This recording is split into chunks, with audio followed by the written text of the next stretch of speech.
Buddies, it's salute to Greg Allman all week. Allman Brothers, live at the Fillmore East. It's the Bennington Show. I'm Ron Bennington. There's Gail Bennington. Yo. And I'm Ron Bennington. Lots of stuff coming. Oh, you know what? Let's play some that Greg Allman a little later on in the show today. That's the interview that we did with Greg Allman, I guess a couple of years ago. Yes, before my day, so I'm excited to... Well, before your time. Yeah. Before your time on this planet. I was just a little baby. I wasn't even born yet. There you go. That was like a baby voice that Gail was doing. She doesn't really talk that way, but she was just saying... This is the real me. Okay, see? She does sound incredibly tiny. Don't I mean, like frighteningly so. Like the size of a Mexican jumping bean. I'm just a little one, aren't I? Not really. I mean, see, you're doing a little voice, but you're a slightly below average sized person. But definitely would not fall into the dwarf or midget category.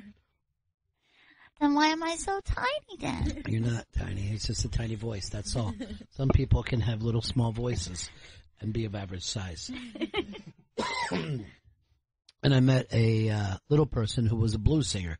Very deep baritone voice. Really? Mm-hmm. That's a very weird vibe. I think that, I don't know. I find it to be normal. I find all things to be average. You're very progressive, is why. I'm progressive because let's break that word down. Pro. That's you. Grass. Grass, which is what? Grass? Mm-hmm. Like when green? Who eats grass? Cows? Yeah. Cows, right? What do cows give? Milk. Milk and... Cookies. And cookies. Cows give cookies. I'm just a little thing. I don't even know how I'm getting milk and cookies out of that cow. It seems like you're stealing my gimmick. That's an easy gimmick to do. Any human being can do this. Vito, let's hear your, tiny person voice. Hey, guys. Oh, God, that's gay. Fucking, that's just a gay voice. It's homophobic, not gay. I'm a little boy going, hey, everybody, It's not a little boy. It's a tiny little creature. It's just like a little person. That like makes a tiny little thing that's I'm just a little guy. Hey, little guy over here. Oh, my God. Terrible. And you also made him homophobic and southern. I gave him an accent, everybody. Why? Chris, show how it's done. I'm the littlest guy ever. That's better than you. Look at me. But by the way, you sound like the biggest little guy. Yeah, he is. I'm the littlest guy ever. And yet, I can beat anyone up down here. We represent the Lullaby League. Was that an actual league? Mm-hmm. Now, by the way, the Lullaby League was a little higher. You were doing Lollipop Oh, Kids. yeah, that was Lollipop. Yeah. Lollipop Kids. Mm-hmm. Lullaby League was like, Lullaby League, the Lullaby League. Yeah, no, Lollipop Kids were, we represent, we'll punch your ass up. 2 of the 3 Lollipop Guild, and they were Guild, they were arrested for rape. Oh, my God. Now, here's the good part of it, though. Oh. Average-sized woman. So, okay, progress. Yeah, they were working as a team. Pro. Yeah. Grass. Yeah, pro-grass, right? All right. Legalize it, bro. Reefer. Legalize it, right? I gave reefer to a roofer. That's my thing. It's not so much rhyming, but alliteration. So, this is the important thing that we get to today. Summertime is coming, right? Mm-hmm. And a long time ago, a girl I was dating, Janis Joplin, she said, summertime and the living is easy.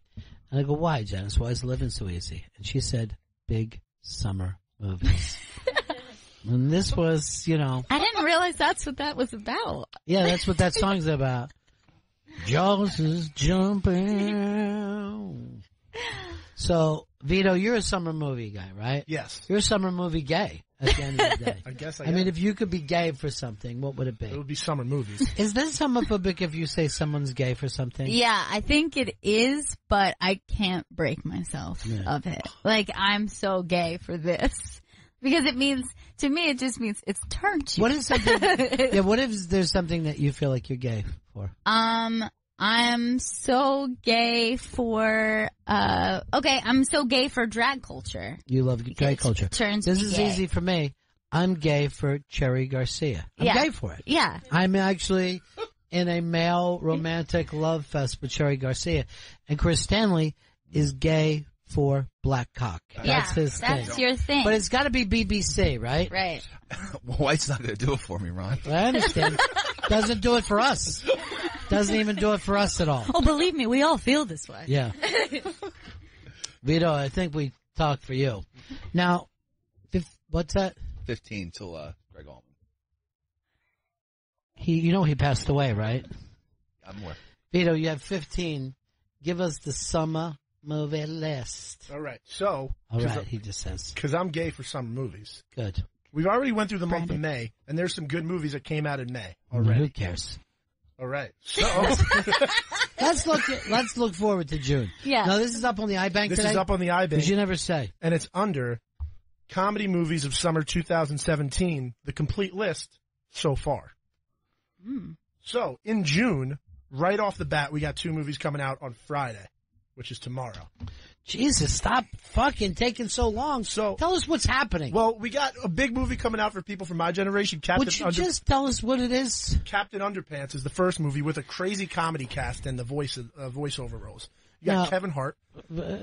Gail, would any adult want to see Captain Underpants? Or is this aimed at 4th graders? Yeah, I think this was like a book that came out. I was too old for it. Yeah. But I would say like Vito and Jen's age. No, Jen, would you go see this? It depends who's in it. Who's in it?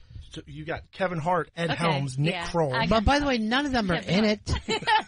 They were paid to say some lines. That's fine. I love Kevin Hart. You know, I love. I think a lot of people. I think more people will go to see this than Baywatch from my age group. I think Baywatch failed miserably. Tell me how much this movie's going to make this weekend. And hit it on the button. Do it.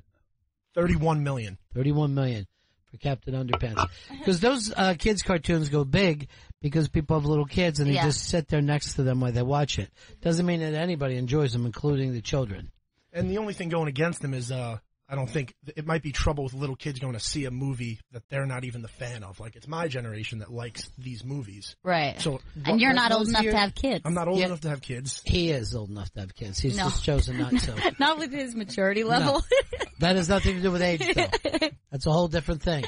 Now, I actually auditioned for that, and I was like, I'm Captain Underpants. And they didn't like it. I'm just a little Captain Underpants. And then I did this. I'm Captain Underpants. These are my underpants that I'm wearing. And then, Vito, you tried out too, right? Yeah, and I said, Captain Underpants over here. What is like not even close. You're more like an airline pilot. I grew up a little. You're like an airline pilot. I'm Captain Underpants over here. We're going to be flying over the Great Lakes.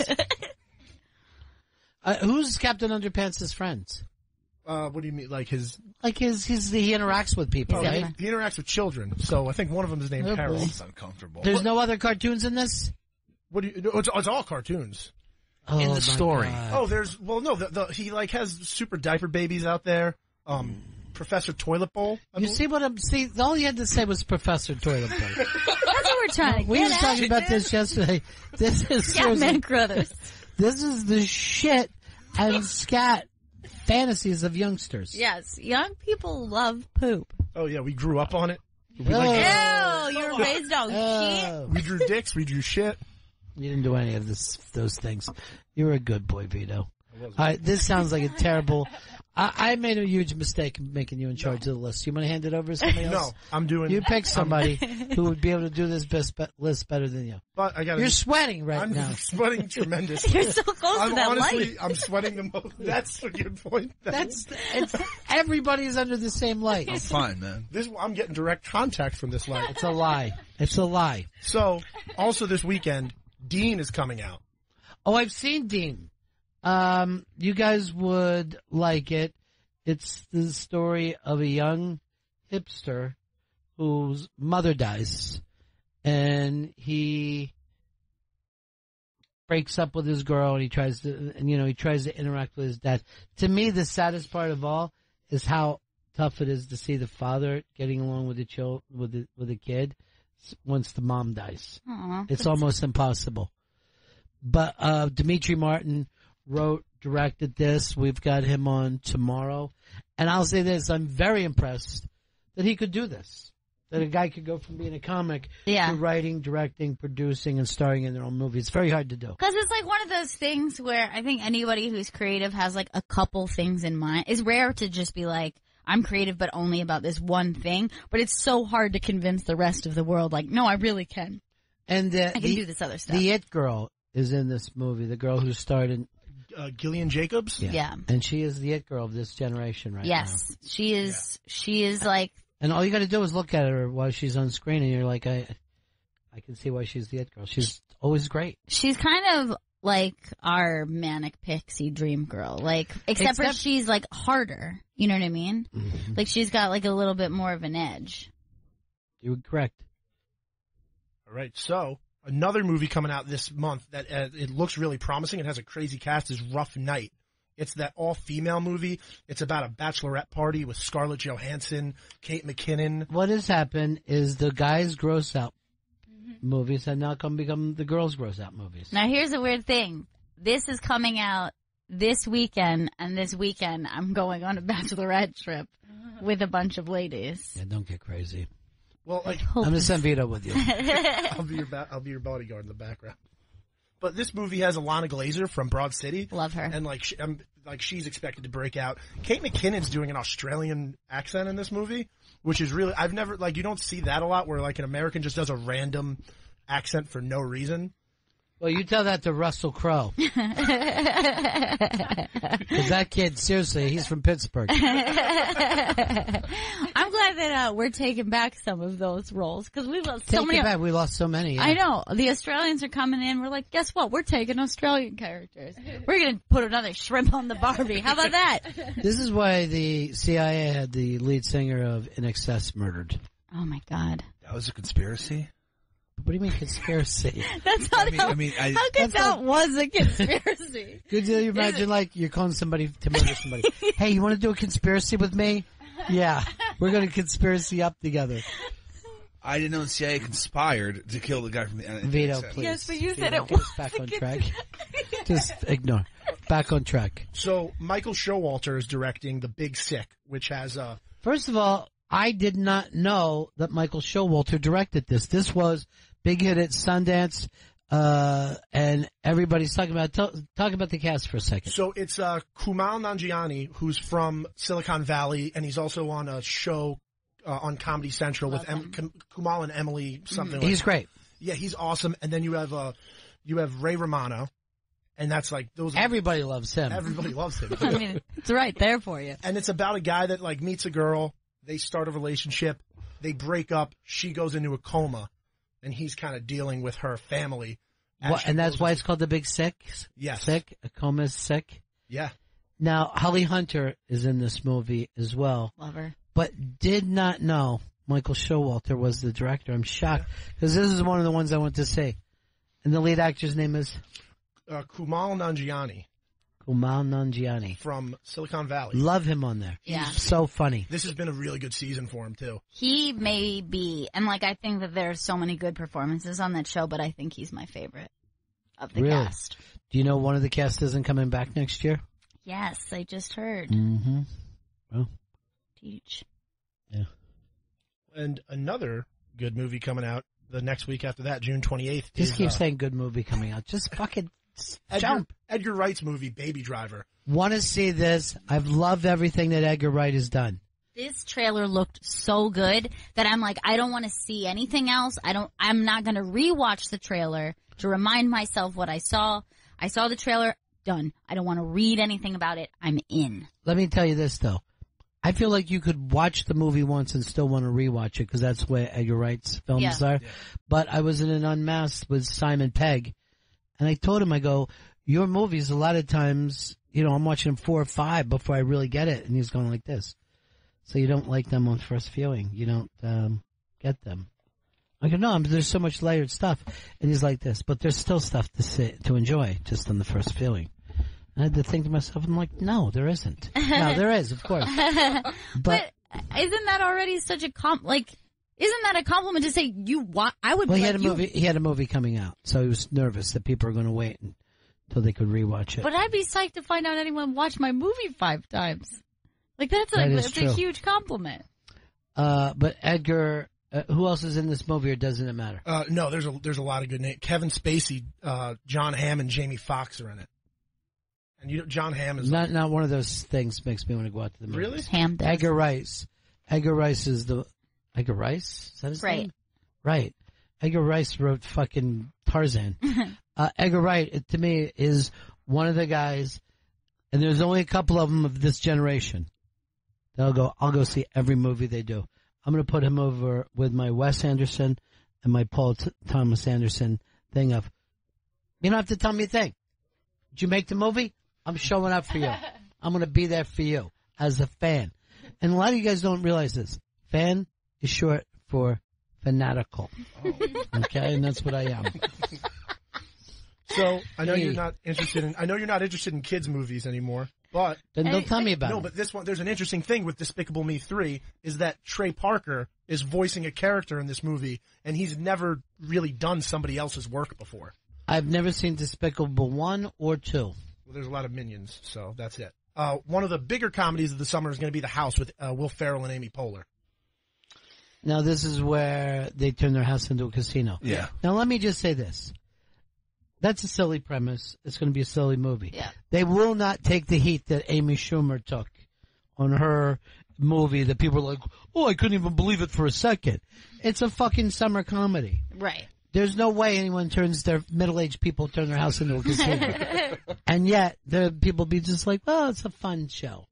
I think I could have a lot of issues with a movie, but that's not one that is very frequent for me. We're like, would this even happen? Like, wait, like, that being said, like, I jump into the world, and if I'm not entertained by the world, then I don't like the movie. But I don't go like, here's what happened to me, though. So I watch your movie Get Out, right? Yeah. Now, it's a huge leap. Right. You have to take a gigantic leap in that movie. But you know what pulled me out of it, where I went, what the fuck, this couldn't happen? The cotton balls. Oh, yeah. You know what I mean? Like, how did that happen? Yeah. I get that you're scraping here, but how are you going to get to here? Yeah. And that's the kind of stuff. I mean, everything else in the movie was ridiculously silly. Right. And over the top. But I'm like, well, this couldn't happen. You just kind of, you're fucking around with me now. Right. It's up for you to figure that out, so I don't have that moment. Right. And if you haven't set up a premise of like, this is okay in the world. Yeah, cotton balls do things like this. Yeah. So, late July, the movie Landline with Jenny Slate, John Turturro, and Edie Falco. Love every one of those people. Yes, this is going to be a cast-based thing where I'm like, all right, I love all of those people. I would have sex with every person in that cast. Agreed. I'm not kidding when I say this. John Turturro has done the show twice over the years. And far in between. He's incredibly sexy, and he pulls everybody into the room. You don't realize even the magnetism that man has. It's unfucking believable. Now, you can see all these over at the iBang, On the right? iBang, and it's under Comedy Movies of Summer 2017, the complete list so far. If you would have told me before you started doing this list, I would say I have no movies I want to see.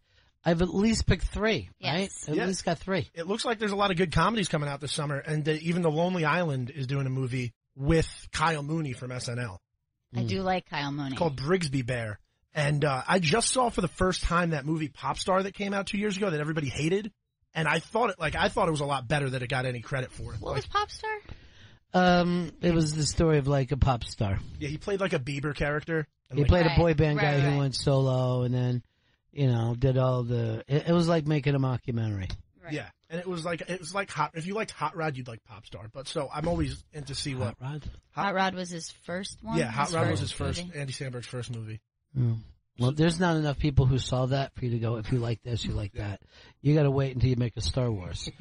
But Brigsby Bear looks like it's cool if you like The Lonely Island and seeing Kyle Mooney, who kind of took their spot. Yeah, he is kind of like the new surreal guy. He might be there, but did he fill their spot? No. Do they ever go viral with the songs the way they used to? No. So that's he's the fucking Brigsby Bear of this whole fucking show. All right, you got any more before we go to break? Because we got to do this Greg Allman. Ryan Reynolds' Deadpool has another big comedy movie coming out this summer with Samuel L. Jackson called The Hitman's Bodyguard, which is going to be one of those like nuts, high intense action movies. Wait, is it Deadpool's in it? No, like the guy who played Deadpool, Ryan Reynolds. You said Ryan Reynolds' Deadpool. It should be at best Deadpool's Ryan Reynolds. And by the way, Reynolds has been around for like fucking 15 years. He's Van Wilder, okay? Yeah, First we and were there for foremost. Van Wilder. But this movie Based on who? Bert Kreischer. versus Bert Kreischer. So you might as well say Bert Kreischer has a new movie Just say coming out. Bert Kreischer Okay, from Bert now on. Kreischer is a But new don't try to fucking make us figure out who Ryan Reynolds is from last year, and by saying it, Ryan Reynolds' Deadpool has a big movie coming out. That sounds like Deadpool has a big movie coming out.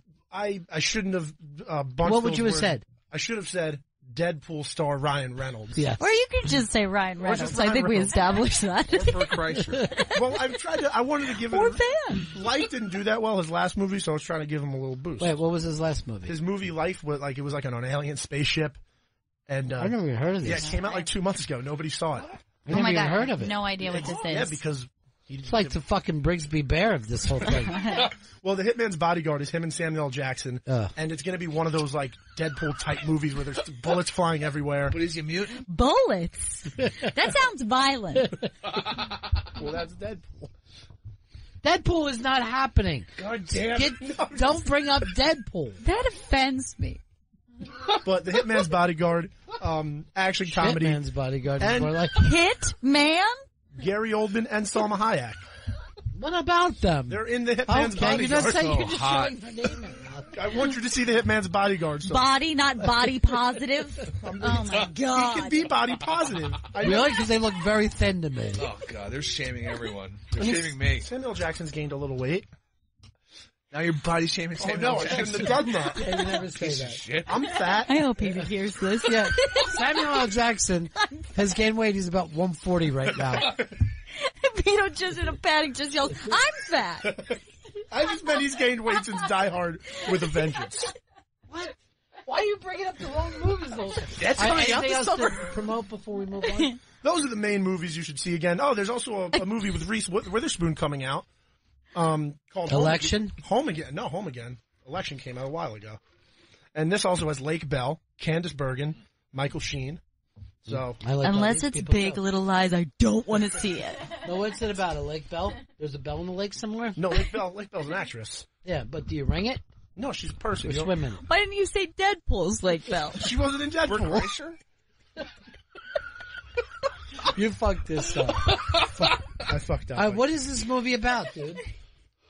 Well, Witherspoon plays Alice. Witherspoon. Now you're on that. She plays show. Alice. You just go, Okay, so if you don't have a spoon, then you can't watch this movie? He's Witherspoon. offended. whether or not I go to the spoon is up to me. She's a popular actress. Since when? What's the movie about? Not who is she? What is she? So Alice just separated from her husband. Who's she? Is that Lake Bell? Is that Lake Bell's character? Alice is played by Stop. Reese Witherspoon. Well, settle the fuck down. Screaming at us, man. Yeah, I know. Come on. Abuse. Alice, played by Reese Witherspoon, just separated Who from her cares? husband. She meets 3 guys, so do you care about that? That's pretty hot. And they need a place to live. So Alice lets him Sounds move like in a with her. sex den. Just stop it. Just stop it. You've destroyed this movie. Christopher. Yes. Now, we got to go to the Greg Allman interview, right? Yes, we do. Should we break first or go straight to the Greg Allman? Let's go straight to Greg Allman. You don't want to break first? No, I don't want to break. You have a little song to bring us into? Yeah, a song from Low Country Blues album he This came out album with. was great, man. And let me also say this. I just find this phenomenal that the Allman Brothers were able to end this year in New York before Greg passed away. There's so many times that you'd say, oh, I didn't get the chance. You know, I mean, I wish I would have got that chance. But this is one of the few times in rock history where a band said, you know, we're all going to do some separate things. And they've gone out and done some interesting stuff. But for a band to be able to say, this is our last show, and then not long after that, we lose a guy who's dedicated to this music, there's a bittersweetness to that. It's just, it's poetic in so many ways. So I bring this up. This is one of those interviews that people in my family and old friends bring up all the time of what the fuck? How did you get to do that? And, you know, you forget sometimes. I know Vito forgets by the lack of preparation he did on that last bit. But you forget how lucky we are to have this job. A job that Chris tells me how much he hates, that Jen tries to think of different sicknesses so she doesn't have to come in every day. And Gail just told me 2 days ago, oh, so that's the job? So, this is one of those opportunities where you get a chance to talk to one of your boyhood heroes. And it was not lost on me that day, and it's not lost on me now. So, next is Ron Bennington interviews Greg Allman. That is from Greg Allman's new album, Tears, Tears, Tears off Low Country Blues. Greg Allman is in here with us. Nice to see you, sir. Congratulations on the new album as well. I understand it jumped out of the box faster than anything you've ever done as a solo artist before. It really did. I was there about 12 days. Yeah. You are playing the Beacon Theater, a theater that you know very, very well. Oh, yes. Over the years. Quite well. You know, if you were to, the great thing about the Allman Brothers, this is a Southern band, but if you were to do the history of New York City and music, the Allman Brothers would have to be a chapter. There's a great love, that the people in New York have had for your band over the years. That's a fact, and I tell you, there ain't nothing like playing New York. What is it when that first happened? It was first time you guys showed up, 1969, 1970. When did you guys first come into New York? I guess probably 1970. About 1970. We used to play those Schaefer beer things in the park. And right away, was there a connection here for you? Right away, was the audience here for the Allman Brothers? Well, not right away. Matter of fact, our first two albums, first two records just bit the dirt. Mm-hmm. And they were later packaged. They called it Beginnings. And, no, it took a while. But we would just pepper this place with games. Right. We played up around Stony Brook. We played a lot of colleges up there. Yeah. And nobody was kind of doing that sound. That sound was completely new, particularly here in the Northeast. But to have those people embrace it was kind of amazing to look back on. It was very amazing. Yeah. It still is. And Bill Graham, of course, was an early person who recognized what the band had. Oh, yeah. Uncle Bill he's one of the reasons I'm probably sitting here right now. Is that right? Yeah, Uncle Bill. He was really a fair man. He really was. Well, it seemed like with bands, it was a matter of whether he loved you or despised you. Yeah. There wasn't no middle ground. Yeah, there's no middle ground at all. I mean, you're calling him a fair man, but there's plenty of bands out there who don't feel the same way. Yeah. Well. And the Beacon, you guys have just always connected at the Beacon Theater as well. It's just something that's a tradition here in New York City. It's that good old New York audience, though, because, we come here in March and we play usually 13 nights. Mm-hmm. And, it's a different crowd every night, Yeah. So, God, when you think about it, that's a lot of folks. Yeah, it's a lot of folks, and now, of course, we're at the point where people are bringing kids and beyond, and it's, this has become almost a traditional family band for people. Yes. Yeah. You're here, of course, to talk about what you've been through, and that's the liverfoundation.org. And this is a hepatitis C benefit concert. How did you get involved with these folks? Well, my manager came to me and asked me about it. Mm-hmm. And I said, yeah, I'd love to do that. Yeah. I said, you mean nobody's come forward? Right. And said, hey, I've got it, and here's what I did about it. And, yeah. So I said, sure, I'd love to do it. And I met all the people, and the people from Merck Pharmaceuticals, mm-hmm. and also the American Liver. Well, how long ago was it that you found that you had the disease?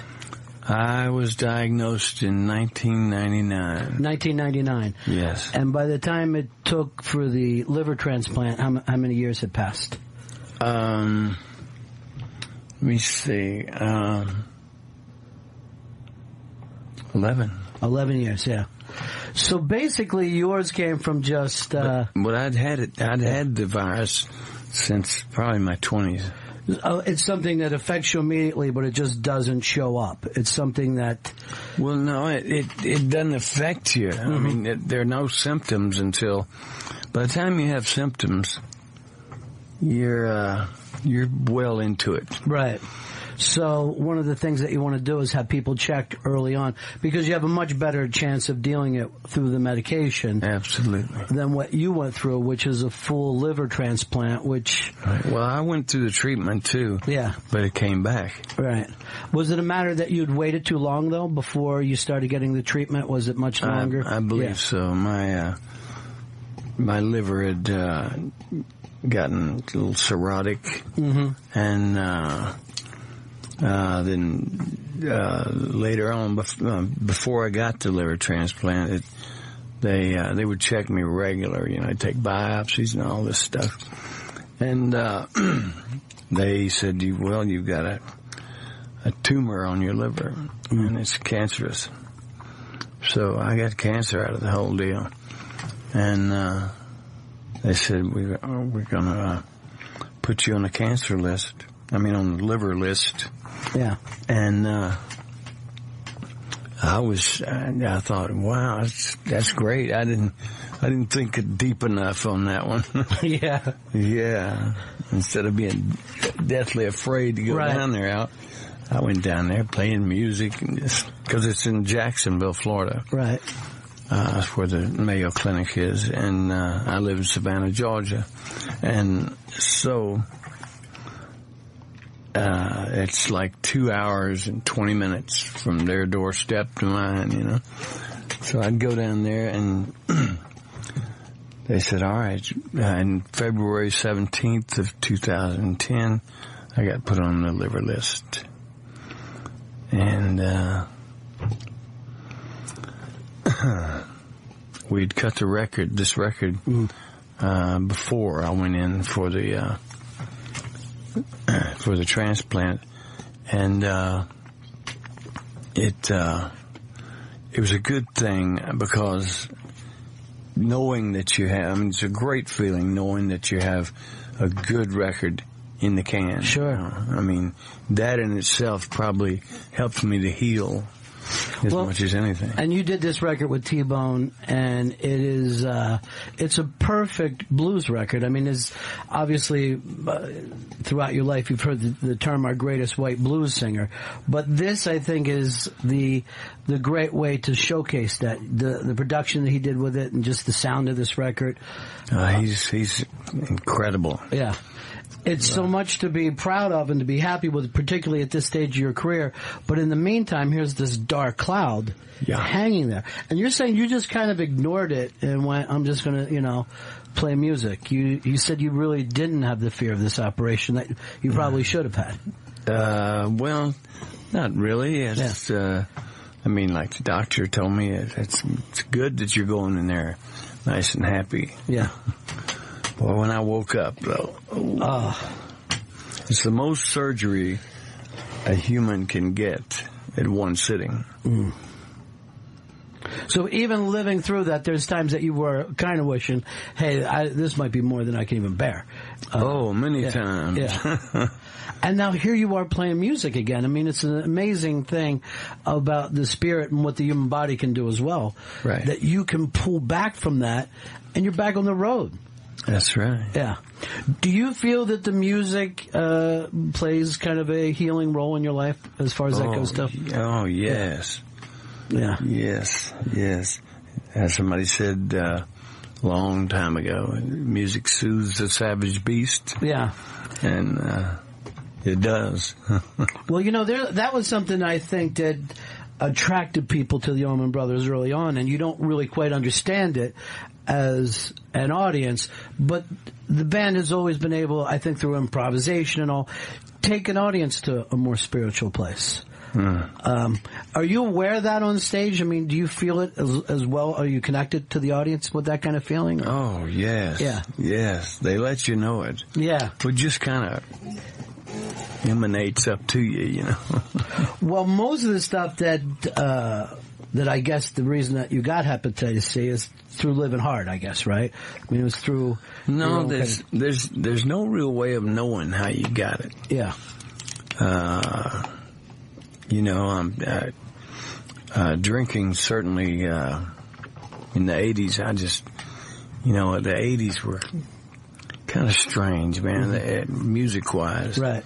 I mean, there was the oncoming of discos and electronic music and, stuff that just was the other way from the Allman Brothers. Yeah. And, so, I took to drink.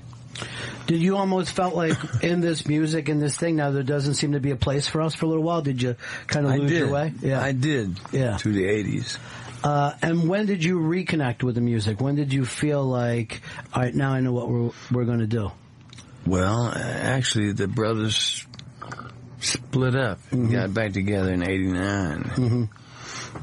And it was just like forming the band all over, man. Right. I mean, it was exciting, and it always is. I mean, every time I go out to play with the brothers, I just it's really a trip. It's beautiful. Well, now too, you got these younger guys who've kind of breathed new life into it. Breathed new life. Yeah. Hey, man, you got to start. You have to be stepping to keep up with them. Yeah, right. So you've got to show up every night going, I'm back in the ring again. I can't be laid back at all. That's right. When you did this record, though, with T-Bone, and that's the Low Country Blues, it's a different sound than the Allman Brothers, but at the same time, it stays true, I think, to the roots. Adding horns and stuff like that. Is that something you've always wanted to sing with horns? I mean, that's yes. a Georgia way, I guess. Well, it's R&B and R&B like the old R&B, like Otis and James Brown and all that. That's kind of what I cut my teeth on. Right. And that calls for horns, right? If you really want it to sound right. And I'm just getting ready to add 2 horns to my solo band. So that's something that you waited a long time to go back and sing that kind of music, though, huh? Well, I mean, you can tell it. Some of the brothers' songs. I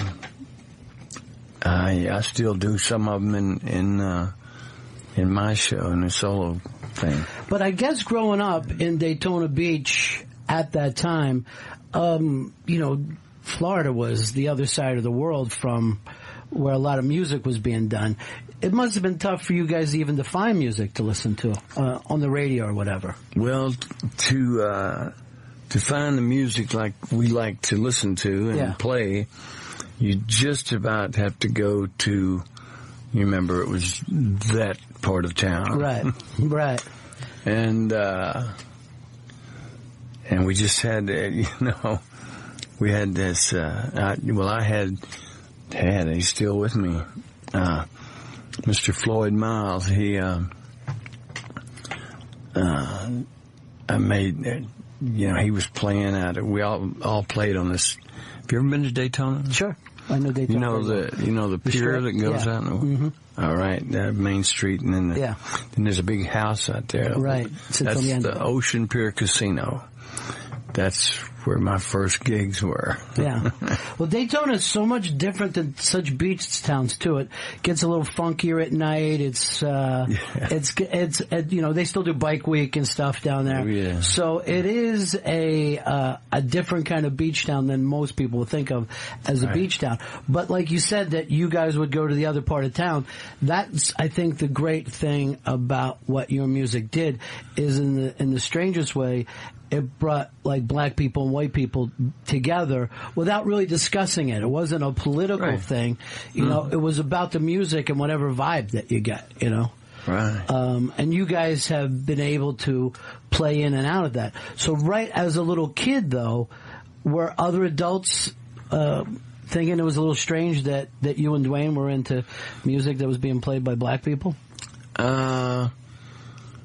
We caught a little, ribbon from a couple of neighbors. Right. But my mother's always been right there. Yeah. Right there with us. And it just always felt right, I guess. I mean, it felt like you guys were on the right track. Oh, yeah. Greg Allman and the Brothers are playing the Beacon Theater one more time. It's a sold-out show. Yes. Already. But people need to check out liverfoundation.org. And the great thing about this that you're saying is that if you get to it earlier, if you get checked, you don't have to go through everything that you went through. Oh, of course. Yeah. What a pleasure to have you stop in, and been a long time fan of yours, and thank you. I'm glad that we still got you, man. It's important that we got you out here doing it. So am I, man. Thanks so much. Okay. Bennington Show. Chris and I were just talking, you guys, during the break there. Mm-hmm. I'm going to go to Jen with this question first. When you think of Sirius XM, if you were to think about being at Sirius XM, what season of the year, what one of the 4 seasons first comes to mind for you? Fall. Fall for you. I don't know why. Vito? Well, winter. Winter? Yeah. Any reason? Yeah, because when I was an intern at first with you guys, I remember that's when I first started really getting into it, and that's when I was working a lot at the bar, and I was first in a relationship, and it was a time when everything came together. Probably for me would be fall to winter kind of area, because that's kind of when I first started doing the morning show with you. So it was immediately got cold. Yeah, it was super, super cold in the morning, but then would get a little bit warm, and that was isn't it funny fall. too about first perceptions stay with you that way? Yeah. Because I don't have that kind of perception of here because I was doing radio up the street. Yeah. So I don't have that, everything's different feel. I was just man, I wish we were at the other building. Right. No bosses around. Because that other building was nuts and fun. Smoke and drink in there. Yes, smoking and drinking. Yeah, that was Chris, I the didn't most want to fucking start ratting on people. We never did any of that. Finally, the truth. What about for you, Chrissy? I always feel September, October is peak Sirius XM time, because I feel that's when it's most busy. That's when TV shows start and a lot more celebrities and shit come into the studio and more bookings. I just feel it's the busiest then. That's how I feel. That's what I feel. That's my feeling. Well, I mean, I think that used to be more true than it is now. Now, it's always something being pushed, since the TV schedule is not all the same, and the fall movies aren't necessarily more important than the spring movies. But for me, it was always right around Christmas when I think of this place. And the bad Christmas decorations. Yeah. And it's also because of outside it gets very, very Christmassy, Yeah, this area, None of us think of the summer. The giant, no, I really don't, which is strange. But yeah, you're right, the giant Christmas bulbs outside and all that kind of Which, stuff. by the way, is also how I think about New York. I think about New York as a cold Yeah, I would agree. weather city, not a hot weather city. Yeah, New York is not at its strong suit in the heat of the summer. And yet that's where some of the exciting shootings and riots take Yes. place. Love those. You know what I mean? Some of the real historic New Yorks are, hey, they're burning up the Bronx while Yes. the Yankees are playing. We certainly double down on murders and rapes, or kind of warm weather. There's a documentary. I'm sorry to step on you there, but there's a documentary about the 77 blackout that you'll definitely want to see. And one of the interesting things is the people that were up in the towers and they were eating there, and they just looked over and they said, hey, where'd Brooklyn go? Brooklyn is gone. All the lights were out in Brooklyn. What happened in Brooklyn? And they saw Queens go out, and they saw it just rolling over. Crazy. That's like a horror movie. Yeah. That's really scary. And then you're in the 110th floor eating. You're like, how do we get out of this place when can you imagine climbing down 110 floors in the total darkness? No, that's to get out so scary to the riotous streets of New York. Would I had to have gone down? Could I just stayed up there? Do you imagine the heat in the summer? No air conditioning, no place to open windows, and you're going to have melting ice and Kahlua? No, yeah, put I me don't on think that's where you want to be. Get me on the ground floor immediately. I'd want to be on the ground floor too. Anytime I was up, because we used to go up on the top and stand outside in the Twin Towers, and I used to say, and this was even like back in the 80s, and I would go, I want to get down. I'm going to leave. And everybody would be like, why? Look at this view. I go, I just feel like terrorists are going to hit this place with a plane. See? And they go, when? I go, I don't know when. I'm not picking dates. You know? Like you have premonition then. I didn't even think of it as a premonition. It was just common sense. But, you know, I live on a first floor apartment building. This is my first time ever living on a first floor. Every apartment I've ever had has been at least second floor or above. Treetop. Yeah. You want to be a treetop apartment. And most of them have been pretty high. But this, I was like surprised. Like, I'm like, it's comforting down here. It is good to know. Like, here I am just on the human level. Like, if I need to get out, I could just get out.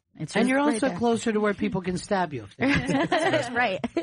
But that part I don't like. Because that was my first thing. I was like, I thought. Vito, what floor are you on? I've lived on the 25th floor, which the first time anybody comes over, it freaks them out. And I'm just used to it. I'm like, I don't know. It's not that high. I can still hear people talking downstairs, which is weird. I can hear babies crying from the 25th floor.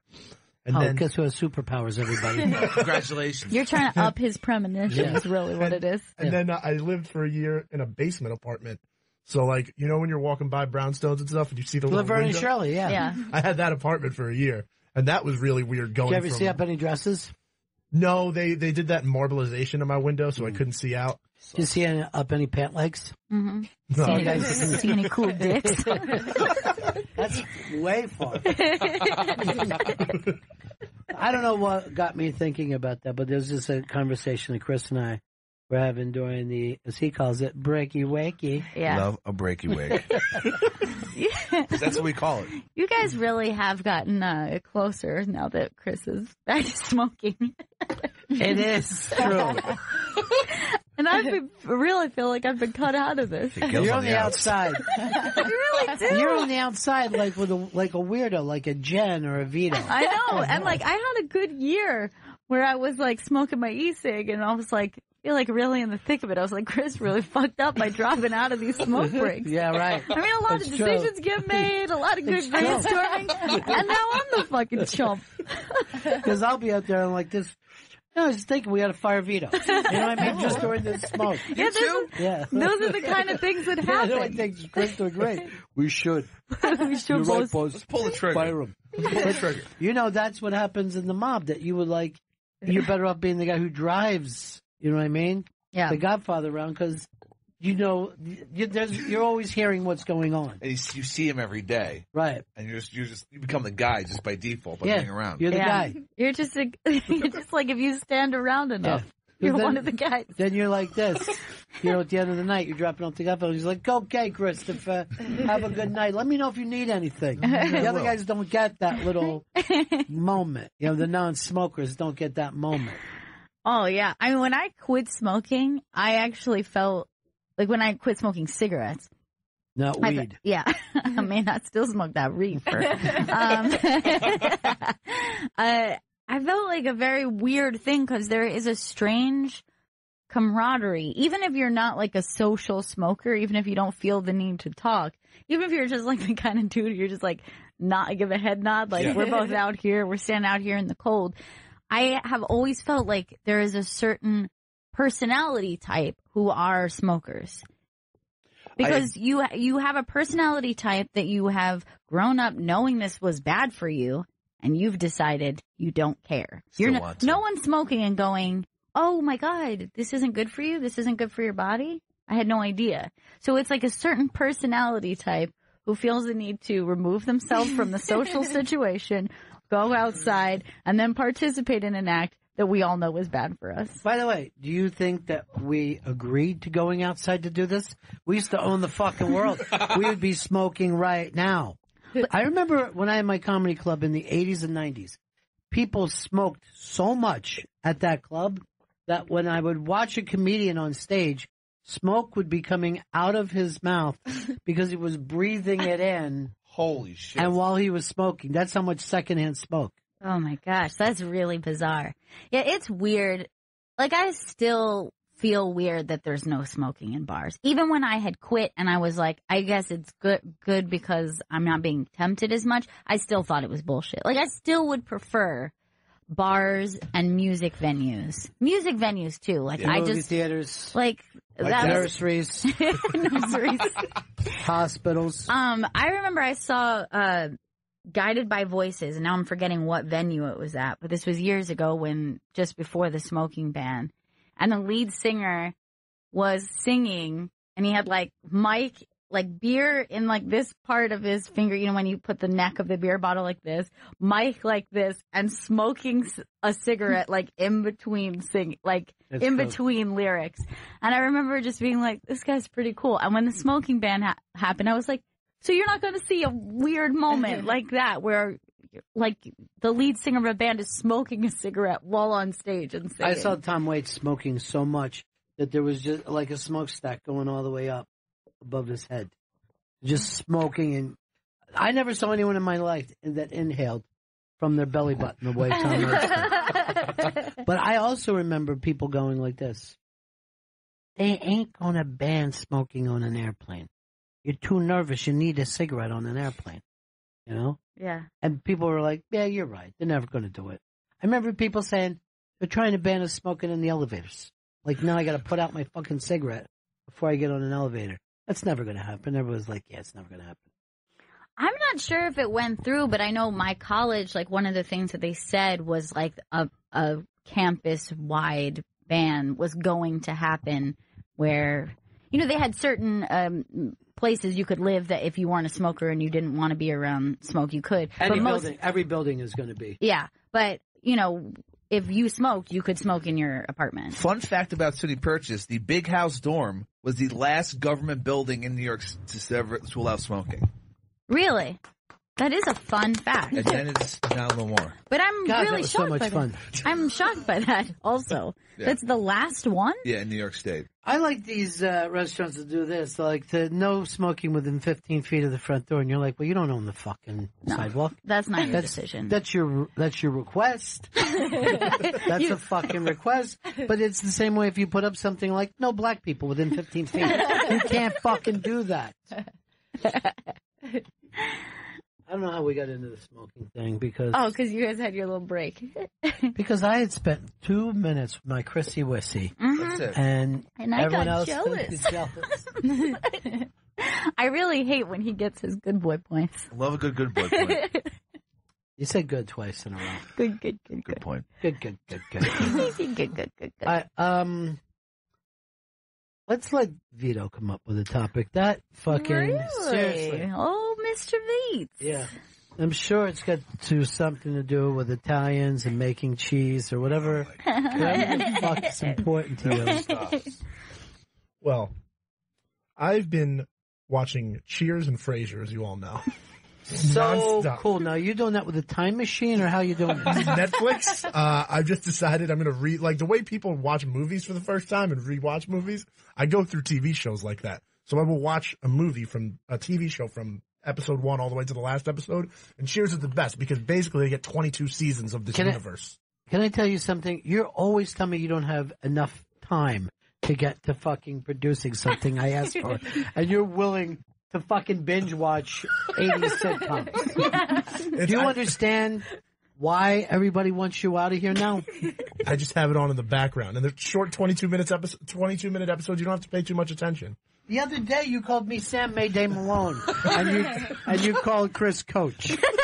You're making a fucking mistake with your life. All right, so what is your question? What do we like better? Which one? No. So I'll tell you right now. Yeah, I'll tell you right now too. Gail? Cheers. I haven't watched either of them. Too white?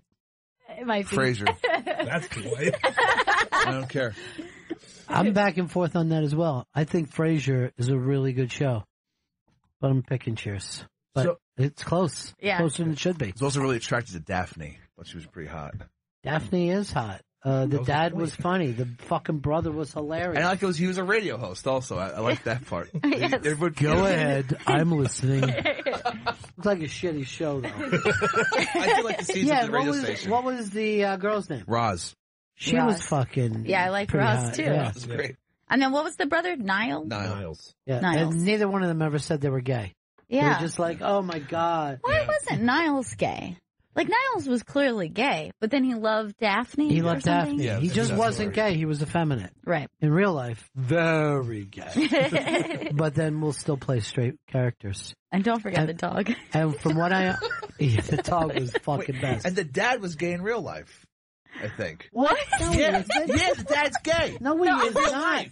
No, he isn't. I'm gonna look that up right now. I know he's gay. The dad from Say Anything? The dad from Frasier is gay in real life. The actor is gay. No way. No, he's... No, You mean you're the- so fucking lost. Think about the not. dog? I swear to God. I'm looking this shit up right now. Go on and ask your question, because we've been derailed by this smoking He's fucking making chimney. really of a- insane Yeah. claims. All right, John Mahoney. Fucking, this guy is homosexual. He isn't, man. God. He's been around forever. I've never heard anybody say the PC term and make it sound so hateful. I know, it is hateful. It was almost like You're trying to fucking out a straight man. All right, okay. He's one of the rumored gay actors to play straight characters. I'm gonna get. Hey, he had an interview in Time Out magazine. Time Out is an out magazine. You fucking get away from this. Go ahead, Vito. So, Fucking Vito. turn off your own mic. so when you're watching Cheers, you see Sam and Diane is pretty much the setup for every single TV show, like sitcom couple that came after it. Like, will they, won't they? It all comes from Sam All and right, Diane. wait, hold on for a second. Was there ever a will they, won't they couple before them? I think everybody was either married or it was just What together. about, How about Laverne and Shirley? I was going to They say, were always will they, will they? what about Mary Tyler Moore? Did she have like a... No, will she they? didn't have an office romance. She kept her romance outside the office. Right. You know, her and Lou Grant. I mean, if he would have fucking plowed her, that would have been, quite frankly, have been terrible. You want to apologize, Fucky? All right, he's never come out as gay, so he's not gay. I can't say that he's gay. But he's been very private about his Chris, you've never come out. I've never come out. Vito's never come out. I could have swore to God he came out as gay. Swear to God. Fuck. So weird. Like, why was it? Seriously, this is one of the most embarrassing 1950s radio shows I've ever been a part of. There's nothing negative about it. Yes, very There negative. was like, and he's just like, and the dad's gay. We're like, what? Yeah, in real life, the dad's gay. Seriously, I felt like I was sitting next to my dad with Jim Neighbors being discussed. He's Why like, does yeah. it matter, Dad? And he's just like, I'm saying he's a hell of a singer. he's a homosexual. You're right. How did he make He it? made it sound awful. He was made it worse. sound like he was in the Senate in 1954. Like somehow it would have been less offensive if he had just stopped at homo. Which, by the way, I still really like that term. You're a homo. I say it to my gay friends all the time. Oh yeah, that's because you're a homo. It's a thing. Hi, Vito, you never asked your stupid fucking questions before you were fucking derailed by the fucking House Un-American Committee.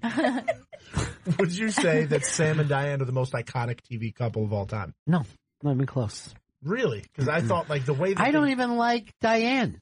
Well, see, I like Rebecca better than Diane, but the romance was a bigger deal with Diane. The Rebecca years were much better than the Diane years. Guess what? I always knew Sam and Diane weren't going to stay together because he was fucking cool. And she was a fucking creepy weirdo. She did suck. And I believe her to be a lesbian in real life. You fucking piece of garbage. It wasn't negative. It doesn't matter to any of us who's gay. You filthy, fucking disgusting racist, sexist. So no, they're the best TV. I think they're The most iconic. the most iconic No TV way. couple of all time. First of all, you can't even say that because I'm pretty sure you would have to say Lucy and Ricky are the most iconic. If you're going just iconic. Yeah. If you think TV couple, I think my first thought is Lucy and Ricky. I was actually thinking Archie and Edith, Yeah. and they were a married couple.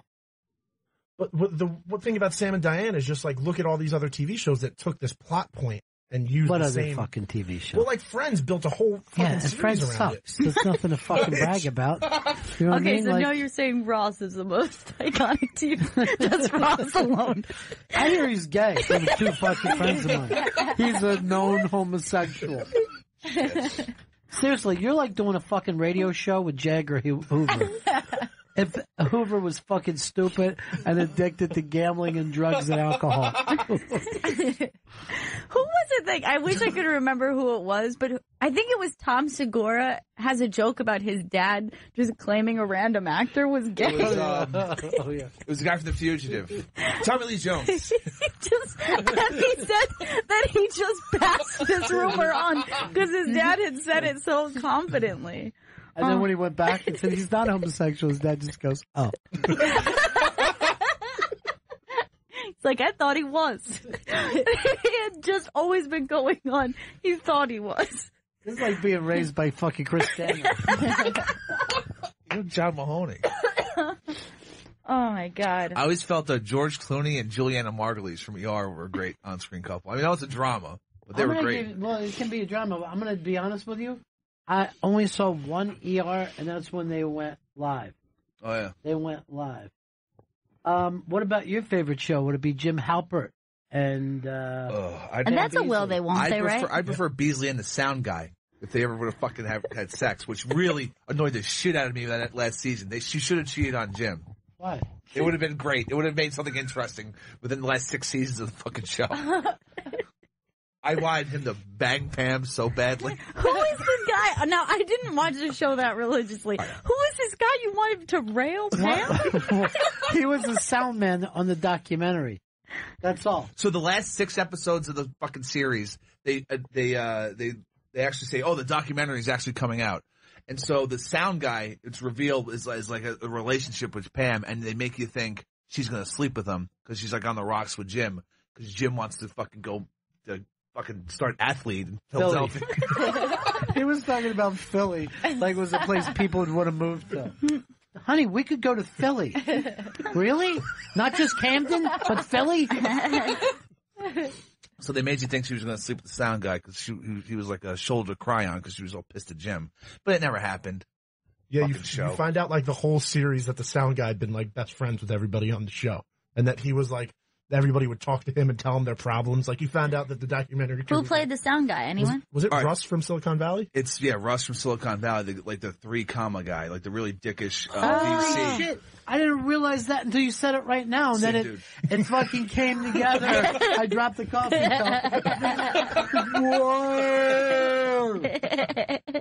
That was this second. As soon as you said that's who it was. That's the dude. That show dropped a will they won't they. I feel like Richard and the girl from Silicon Valley, the first season, they kept making you think there was going to be some romance, and then they just dropped it after season 1. Good point. Now, you've just pulled up the picture. Look at, he looks like a nice fella there. Like, whenever I he's see a him good dude. on Silicon Valley, because that character is Such a douche. Such a douche.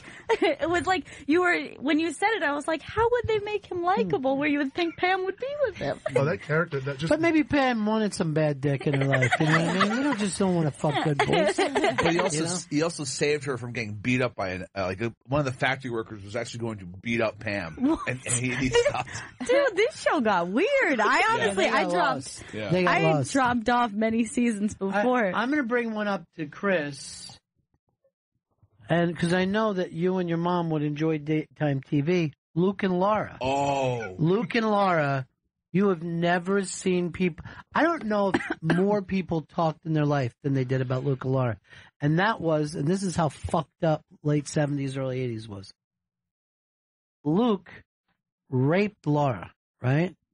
And then I don't know why he came back to kidnap her or something. Eventually, like years later, he came back when the kid was like grown up. Also, no, you're out of your fucking mind. It was years later he came. You're out of your mind. You saw it at a different time. I'm talking about the original one. So Luke rapes Laura, and then they're on the run from the fucking cops. And by the way, they played a song by Herb Alpert the whole time too. You got a long rape song that went on.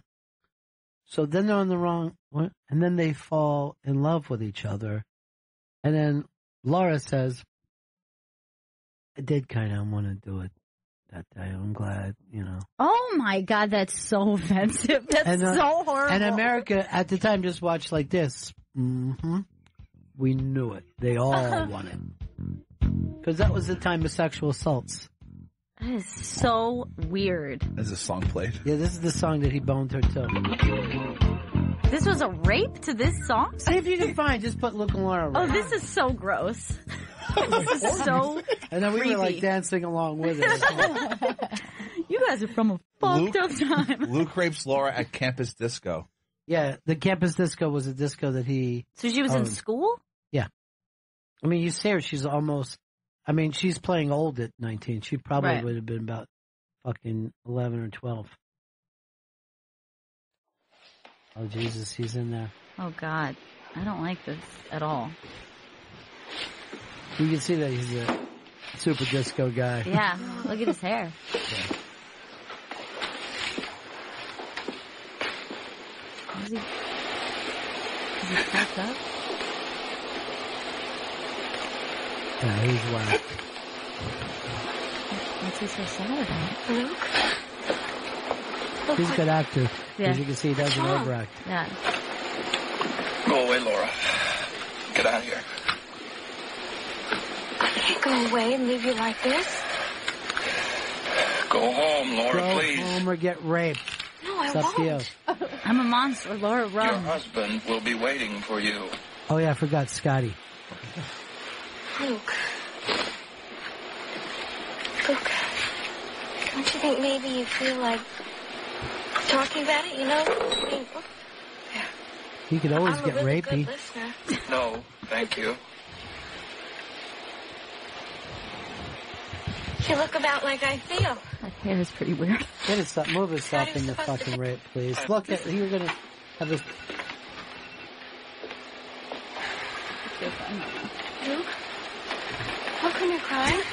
Oh my I wasn't God. crying. How did people This watch rape is so dull.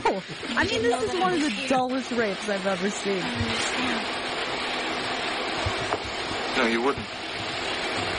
See, I found Oh something my out God, tonight. just turn it off. You never even get to the rape. This is so dull. I don't even think he did rape her. I forgot though, Chris came up with this Scotty thing that he yelled out, Scotty. That was me that yelled it out. But Scotty was like a nice guy on the show. And then people, the crowd loved the rape and them two together so much that they started making Scotty a bad guy. Oh my Like God. Scotty had to start acting like an asshole. That's really weird. It's America. That is so bizarre that they enjoyed that strange hair. It's so weird. Like, They retconned a rape. Yes. But you have to remember, this was a different time. It was the time of Ronald Reagan and another accused of rapist.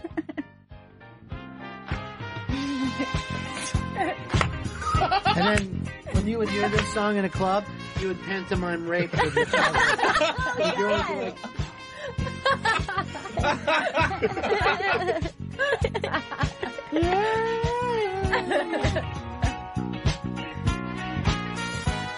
and then, I mean, this show was so big that it got its own rap song written about it, General Hospital.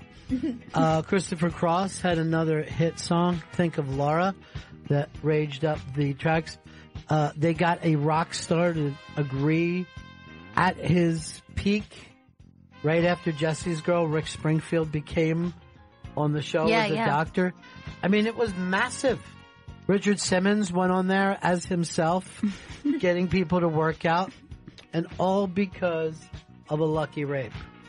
And later on in the 90s, Ricky Martin was a big part of the show. really? That I didn't know. Yeah. That's 90s General Hospital we're talking about. He's straight. I know that for a fact.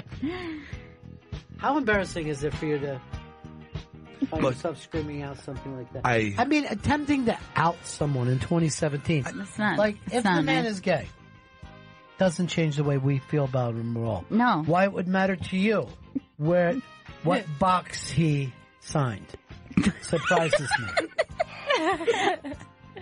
Also, it's like what you said is he's private about his life. This is like, and then you're just like, he's private, but we're pretty sure he's gay. Despite his wishes.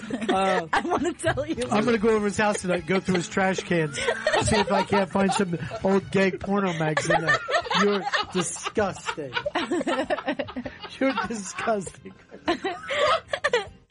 Come on to you, Mahoney.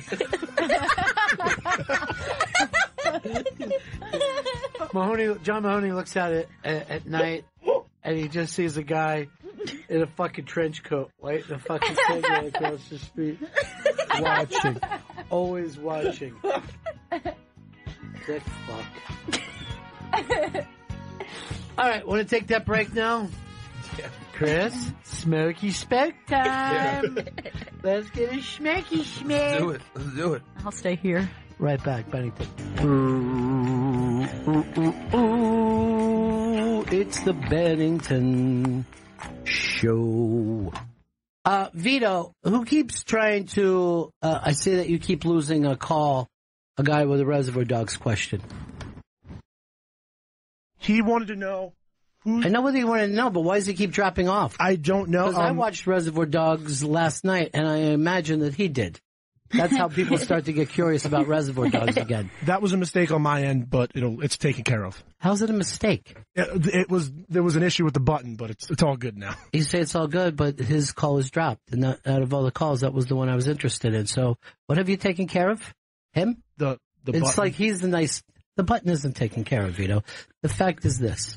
I'm always ready to talk Reservoir Dogs with people. I'm not going to be able to now. I got to go over to Lewis and fucking talk about Luke and Laura. Do you understand what of a drop that is from talking about Reservoir Dogs? I understand. I'm really sorry about that. Hey, buddy, what's happening? What's up? Yeah, but anyway, Luke and Laura, you put me on the spot. Yeah. But before I get into that, I just want to say Luke, the guy that played Luke, he left General Hospital about, I think... Tony Geary. Yeah, 2 seasons ago. Mm-hmm. And, wow. 2 years ago. And he hated the Luke and Laura thing. Like, he was going off with some type of no-holds-barred interview. He just went off. He said that when the Luke and Laura thing kicked off, he was doing a stage play like Jesus Christ Superstar. Mm-hmm. And he was playing Jesus Christ. And they had to, like, rise him above the audience or something. He said that some lady saw him and just screamed out Luke. He was pissed off. But here's the thing. You've had this other 30 years to do all these other roles that you wanted to do. Yeah, true. I remember one time I had David Cassidy on my show, and he was like, I was really pissed off about the Partridge Family because, I was a Hendrix fan. I wanted to really play hard rock. I'm like, well, no one stopped you since. We did Partridge Family for 3 years. Still gives people joy. Just go out and fucking sing it. In the case of Luke, though, he did get typecast. I mean, in the interview, everybody remembers him as Luke. Like, no matter what he did, he tried to do a movie but you with know the what? Bad Boys. You know what I call Arnold Schwarzenegger? The Terminator. And he's still found work. But I'll be like, no matter what people will like, hey, what's going on in the show? I'll go, the Terminator's breaking up with his wife right now. He's a spy. But we do that with a lot of people. I call Stallone Rocky. Yeah. Yeah, true. But I don't know. He just really hated it. You got to read that interview. I think it's called, like, No Holds Barred. Anthony Gary is really funny. But my favorite storyline from Luke and Laura, because to me they were like superheroes. Yeah. And that fucking Ice Princess was probably the best soap opera storyline ever, man. Because they had to, like, save the world from this guy. He had a weather machine. Yeah, the guy with this might as well be Scooby-Doo at this point. I believe it was Gangster Frank White with his weather machine. You mean Frank Smith? Frank Smith. Yeah. You're thinking of Mr. White from Reservoir Dogs. We're back to Reservoir Dogs again. Why would you bring that up? All right, Lewis, the Reservoir Dog guy, is called back, so I'm going to go to him. All right, man. All right, see you later, buddy. Hey, Matt, you want to talk about the dogs? Hey, anything you want. Favorite movie? Always tune in. Who let the dogs out? Sure, I want to. What do you want to? What was your question, now? Oh, I had no question. I just figured if you needed Reservoir Dogs, I heard you say that, so I called right in. I didn't want any more Luke and Laura. This is a really good point. Well, the guy never called back, and I see a bunch of ham and eggers on the other lines that I've no interest in. Vito. Sweat yourself over here. What did the guy want to know about Reservoir Dogs? Paraphrase, He please. said he was having an argument with a friend and wanted to know who shot Nice Guy Eddie at the end. Cops. Yeah, I've watched it on slow motion to see how it all went down. It was cops, right? They got him. Yeah, that's what I would say. Yeah. If you're talking about the bald guy, yeah. Well, Nice Guy Eddie is, what's his name? Chris Penn. Who, as far as I know, only Jay Moore is the only person I know who does an impression.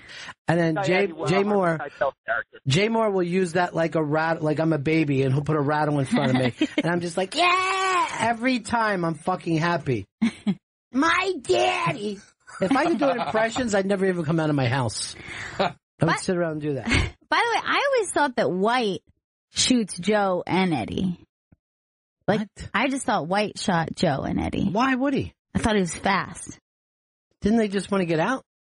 What do you mean?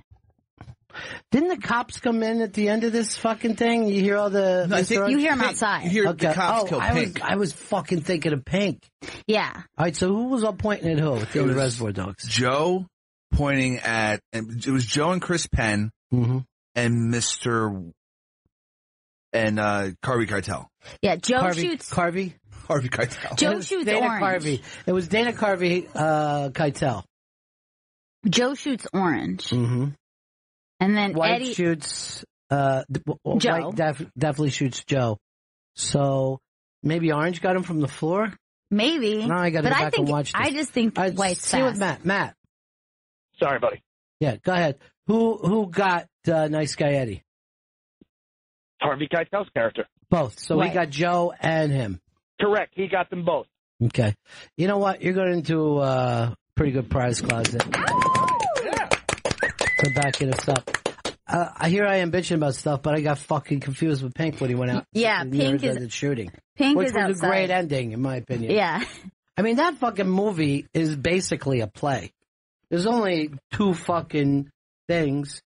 You know what I mean? Two places. You get the diner, a couple little outside shots that look like they could have been shot anywhere, and then the warehouse. Yeah. It's a play. And then you need just like one little... I mean, you could do this in a black box theater. Then you pull one little like thing out for a car for this like maybe like 2 or 3 car scenes. You're gonna be okay. I'm gonna fucking die. I know it. Fucking best. Pulp Fiction, or that should be a Bennington Barometer. Where do you go? Oh, I think we did it before. Yeah, we did. What did I pick? I think you picked Reservoir Dogs. So shocking. Such a shock to the system. But my pick is Pulp. But Sure, because there's girls in it. There are girls in it. There's somebody for you to relate to. What was yours, Chris? It was Pulp. Because of the orange juice that you never got? Exactly. Never had any breakfast as a child. What about Mr. Orange? Why didn't you have some orange juice with your fucking night hot dog like you were on Coney Island? Orange juice and a hot dog, please. And what's this? What do they give you at this other place? That papaya fucking dog? Papaya juice. Yeah, they give you... I mean, there's no other time that you have papaya juice. I feel like fucking going up and getting one. I know. It is delicious. It's very frothy. I just don't like that the styrofoam cups is my issue. They serve the It's drink. time for you to grow up above that. You know? I just don't like it. You're a lady now. Can't. Doesn't feel ladylike. They say it keeps things fucking fresher and colder. No, it doesn't. It's a superior material. I like to just scratch my teeth. Stop. Seriously, I can't think of it. Didn't you ever bite just so you have a bite out of your styrofoam Oh, cup? yeah, it's great. You treat it like it's a goddamn ice cream cone. No, I hate styrofoam cups, but even worse than that. Like if it was like, I don't like peanuts, but peanuts are easier to deal with. Like styrofoam packing peanuts, okay. Oh, styrofoam cups suck. I hate them. So but the worst of the worst is like you have to pull a styrofoam box outside of a cardboard box when it's packed, and then it squeaks on the side. Like that is giving me chills even describing it. Like I don't know if I've ever talked about styrofoam in this length before. Could you dive into a bunch of styrofoam peanuts? I would not like to, but if you told me I had to choose between, say, that and then like, I don't know, being in the presence of people pulling out a box after box for a certain amount of time, I'm going into What about the peanuts. the old school styrofoam ice chest where it was just styrofoam. No. And the only good thing about that is you could float it around in the lake with you. Do not like. Be floating. You're reaching through a bunch of empties to find one fucking living fucking soldier. That's like the worst nightmare is like if I'm going on a trip with friends or going on a picnic and I see some son of a bitch walk up with a styrofoam cooler. I'm out of there, man. Keep that thing away from me. You really, when you think about it, you have a peanut allergy. A styrofoam peanut allergy. I don't think there's anything like that bothers me on this planet. So you can't unpack like a TV? No, I have to ask someone to do it for me. Now, why would you have to go even to a specific when you just know that it's styrofoam? Oh, no, I can unpack a TV that's in styrofoam. But not a VCR. Oh, I should have brought that up earlier. Doesn't matter what's in the styrofoam. Yes, anything you could pack in styrofoam, Chris. By the way, I don't want to touch toaster? Last night, I was sitting there. And I found myself laughing and feeling really happy. And I'm like, what is going on with me? And somewhere on my subconscious, I remembered Vito's face as his knee crashed into this table. And the whole table was shaking. He almost took the table down, but he didn't care because it was all about his pain. And he had the look on his face like when a baby gets hurt. It was really fucking weird. Yeah, I went into that white flash of just my knee hit the corner, one of those little bricks that are just under the table for no reason. I saw him like blinking, like you could actually see somebody experiencing stars going around their head or something. Like he was like blinking in pain. How about how he says they're there for no reason, like he doesn't know what a brace is to a table? It's a structural thing, you know.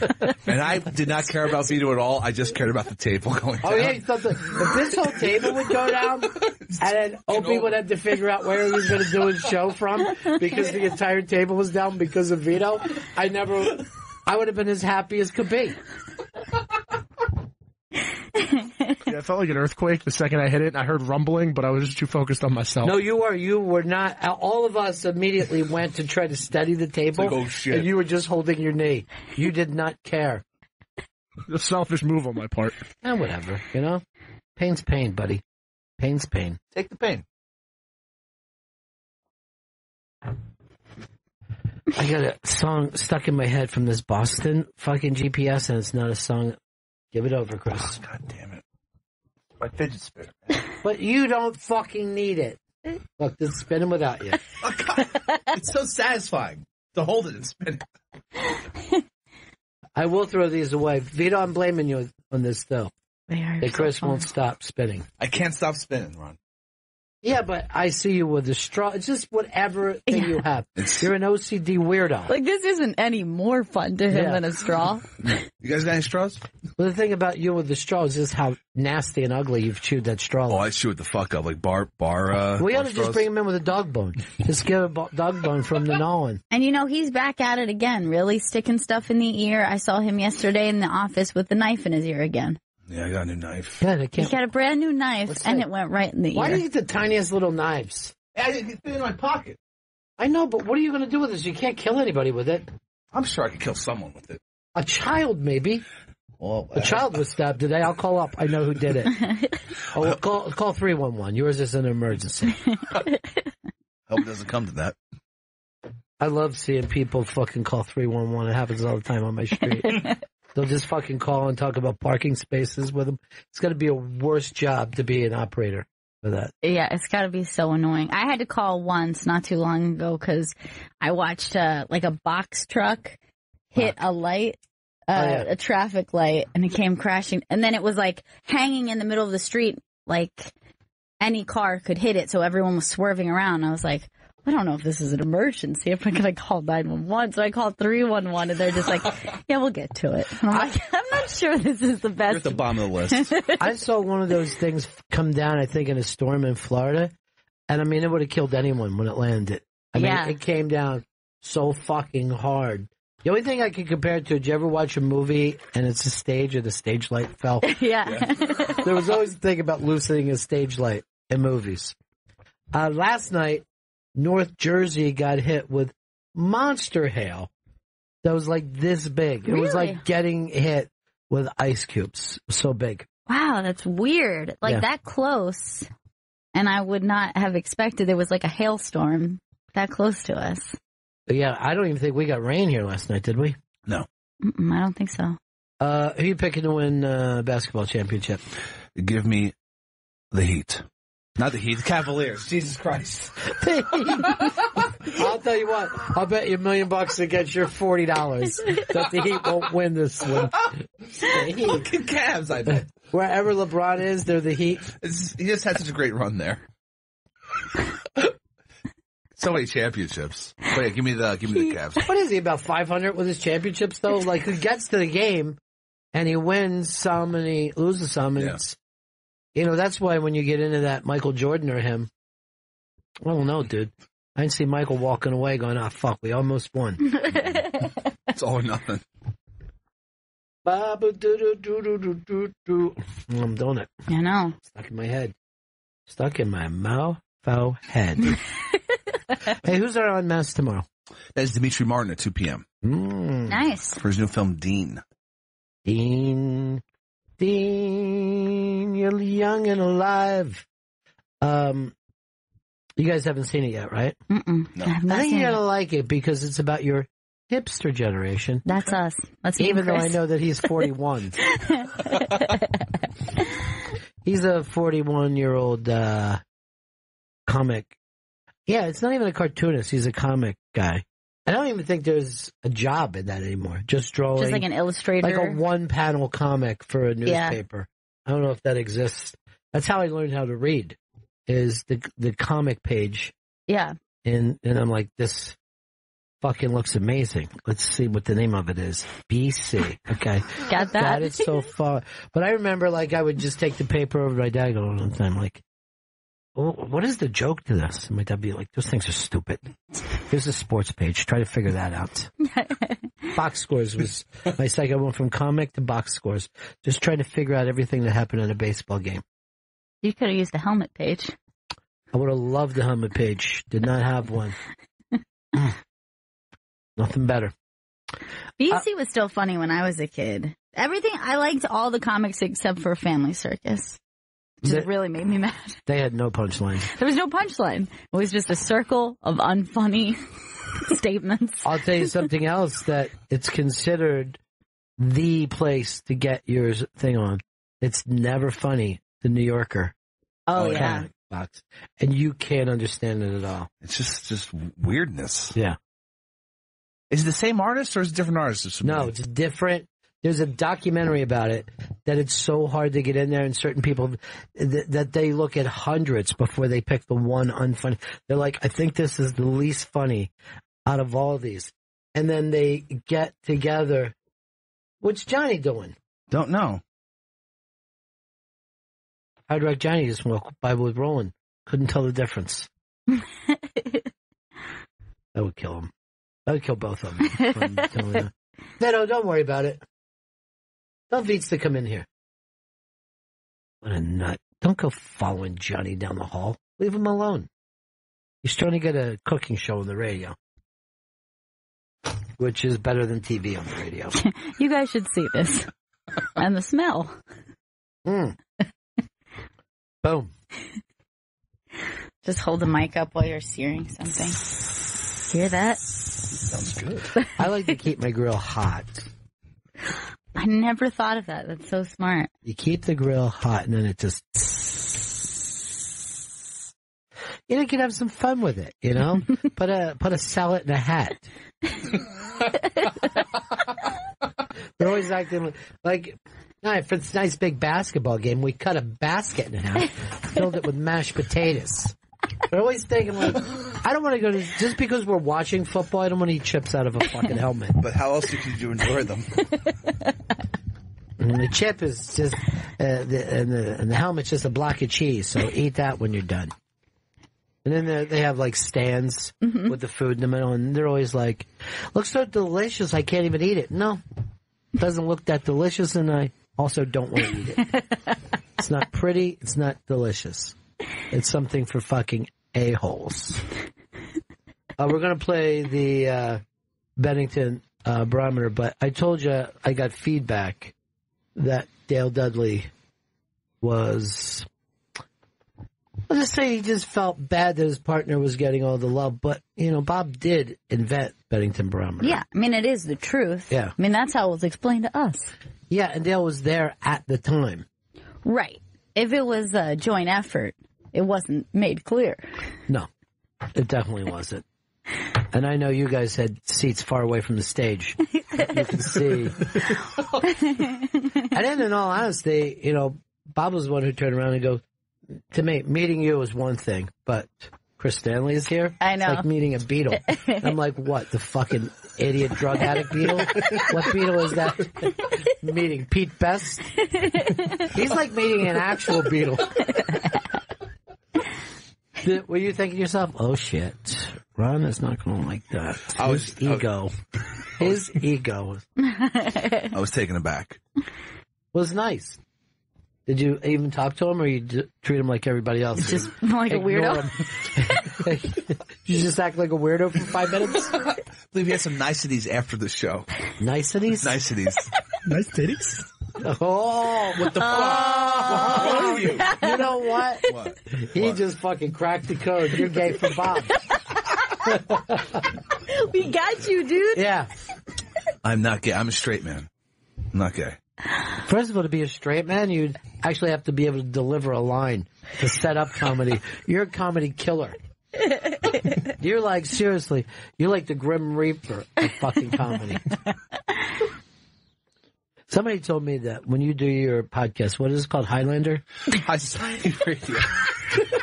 Highlander's an 80s film. The amount of time we said that podcast. Yeah. What is it, Highlander? He had a podcast before anybody in the country. Yeah. And no one ever brings it up to me.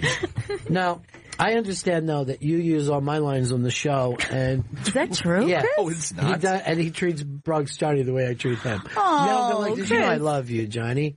But I'm just fucking around, having some fun. Look, you don't have to spin her so you're biting your teeth. Yes, I am. Yes, I use some of my goddamn hands. These are my hands or my mouth, one or the other. Before he ends up with bloody stubs. Dude, you're supposed to be running a board right now. And there's no fucking idea that he's supposed to use his hands for that. That's why people going like this. I did your show, my mic wasn't on the whole time. Is that normal? I'll go like this. Yeah. Satellite. That's normal for satellite. All right, so you put something together nice for Dale? Yeah, I felt bad about everything I had done, so Well, you shouldn't feel bad about it.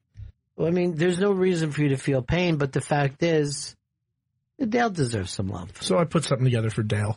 Okay. So this is Bennington Barometer, but you're not going to spend all your time on Bob, right? No. Okay.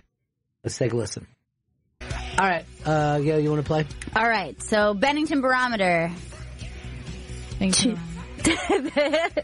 Bennington Barometer. Did she just do it? She went Bennington Barometer because I just forgot to do it. She goes like this, Bennington Barometer. Bennington Barometer. This is two of your favorites, pianists, songwriters. Fiona Apple versus Rufus Wainwright. This is the hardest one that's ever come up. Can I refuse the barometer? No, that is not an option. There is no phone a friend. There is no poll the audience. You know, when you were going to, as soon as you said, you called them penises, but I thought that you were going to go old school. Yes, I knew you would. That's why I led with that. Because now, if you're just going by playing the piano, I believe that you are. It's got to go to Rufus. If it's songwriting, that's a tough. Yes, they both are pianist and songwriter, so it's like the total package. And singers. You're not even bringing up singers. They're both great singers. Who would you pick? I'll just say that. Who do you think I would pick before I even do it? All right. My personal pick is Fiona, but my guess for you is Rufus. But I thought you would struggle, but that is what I think you will land. I have locked in as Fiona. Fiona Apple. I have it locked in as Fiona Apple also. Rufus. You know who Rufus is? No. It sounds like really cool. I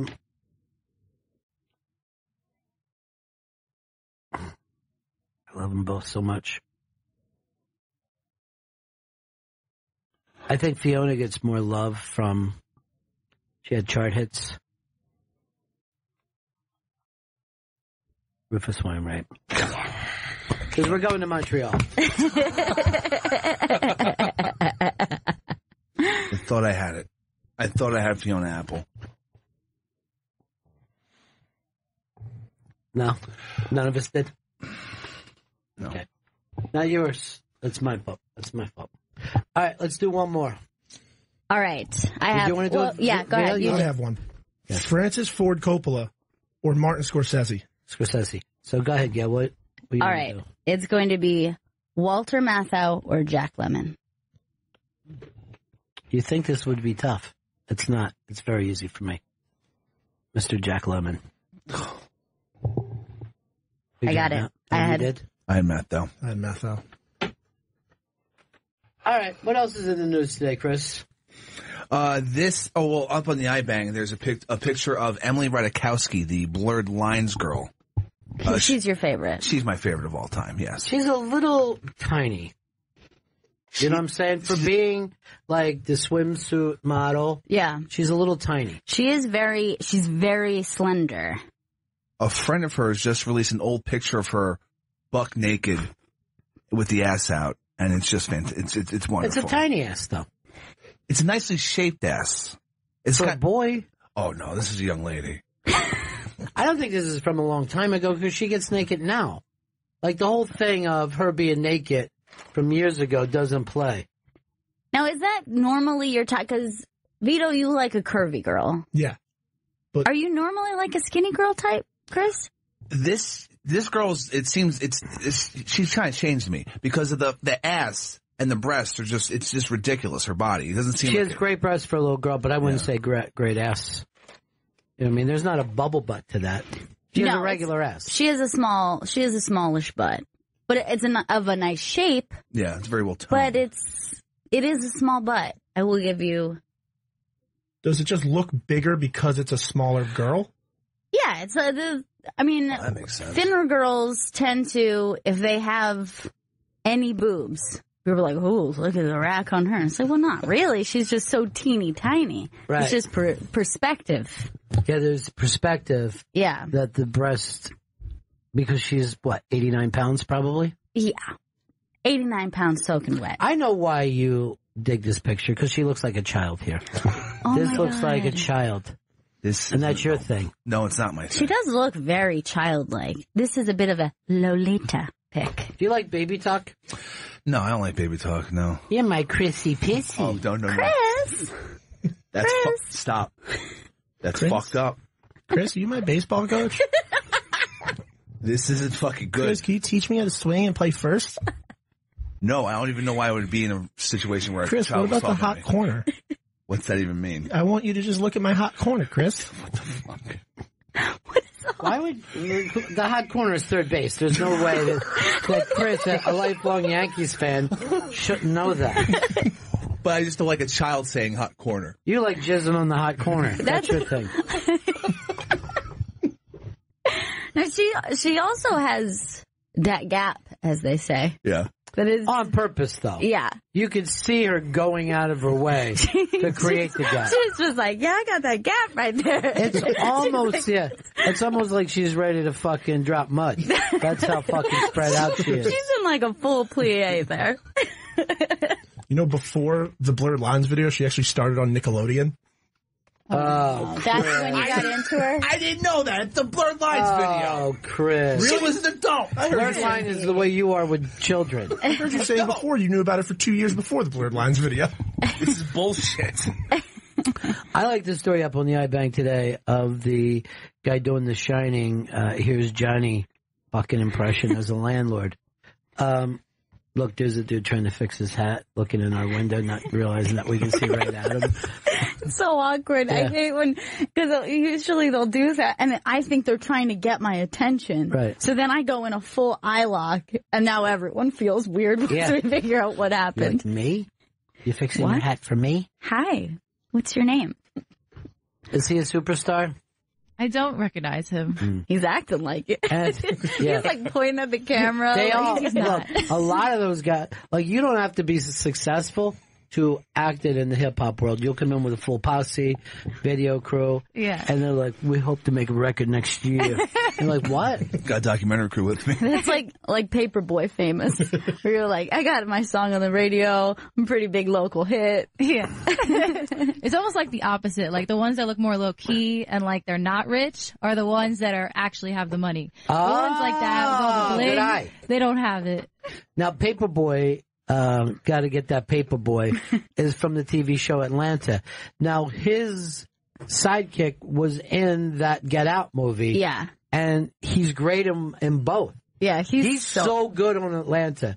And when he was keeping his gun in the cereal box, and he's taking it out, and the guy was eating some cereal, he goes, "Careful, there might be a bullet in there." It was the funniest fucking thing I ever saw on TV. I think you're talking about Lil Rel, right? No. The comedian. No, you're talking about the friend who was also in Straight Outta Compton playing Snoop Dogg.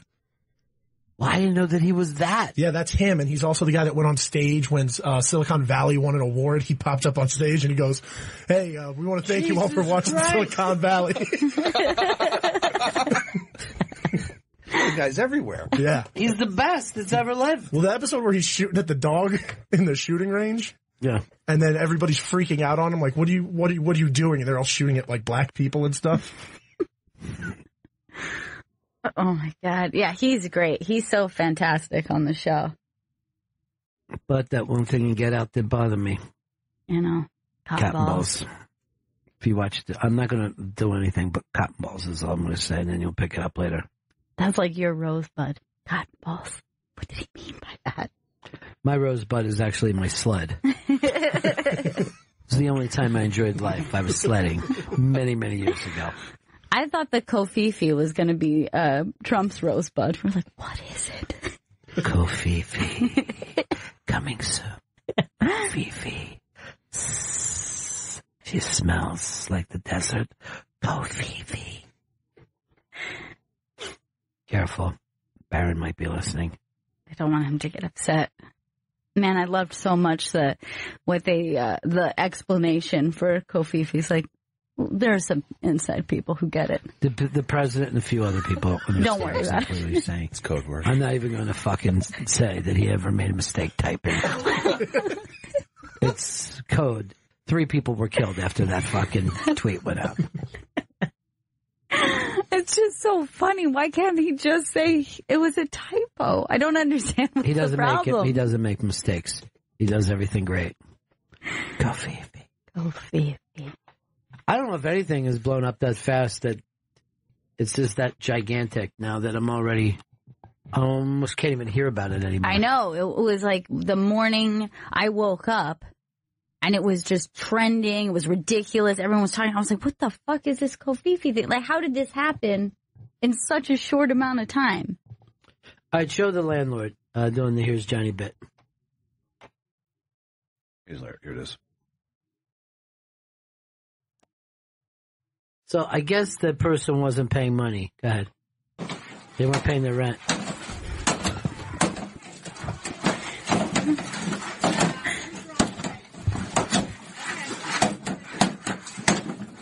And who videotaped this? Someone with Somebody him. might thinking that this was a good idea. Somewhere after I'm not paying rent. You're the one. You just see the people in their apartment. Now, no one knows renters' rights more than our own Chris Stanley. This fucking dude's in trouble for this, right? He's fucked. He just fucked himself. Yeah, because I think that there are the police ways. have to be involved. Yes, you can't just here's Johnny someone's door and then get away with it. You got to issue an eviction, and like now he's just destroying their he's fucked. Yeah, and he's also. I don't think that you're allowed to do that to somebody's like fucking mental health. Yeah, that's a crime. And that door's so fucking cheap. How's that a front door? I wouldn't fucking pay for that apartment then. That's like going through fucking a cardboard box. But just that you see her back there, like, you're in trouble. I'm calling the police. You just see her through the hole as he's just axing She's down. ironing and eating a fucking grilled cheese. Probably fucking grilled her cheese with that iron. And the truth is, like, he's probably 100% right. Like, he probably could have done this correctly through the right channels. Yes. But it's just like that thing of you can't take the law into your own hands. You know what I mean? You can't see someone speeding, pull them over, and cuff them. Right. I'm going to take you back to my house, go through some questions with you. My favorite thing is, like, he's got, like, crazy dude vibe, but he's, like, a young guy, and he's just, like, dressed like Kramer. He's got a very Kramer. He's like an evil Kramer. It's like a methed up Kramer. Like if Kramer had so much meth, he'd just start chopping Jerry's door down. And then, like, they're holding a conversation with each other as he's whacking away. And he keeps sticking his head back in. He'll say something like, no, you did not pay rent for 2 months. Look at him. He's sticking his... Now he looks like a horse in a fucking stable where the bottom of it's there and he's got his head over it. I love that sweater he's wearing. He really is rocking the hipster doofus of Kramer look. With the hair crazy? Yes, for your share of the house. Okay, I have rent. For your share of the house. It was never a separate apartment. Look how happy he is when he looks back. He's so like I'm chopping away. No, that dude's fucking wired. I don't care what anybody says. Hey, what was like your favorite kind of Kramer? Because a lot of people like him when he's falling down, but I like when he gets overly enthusiastic.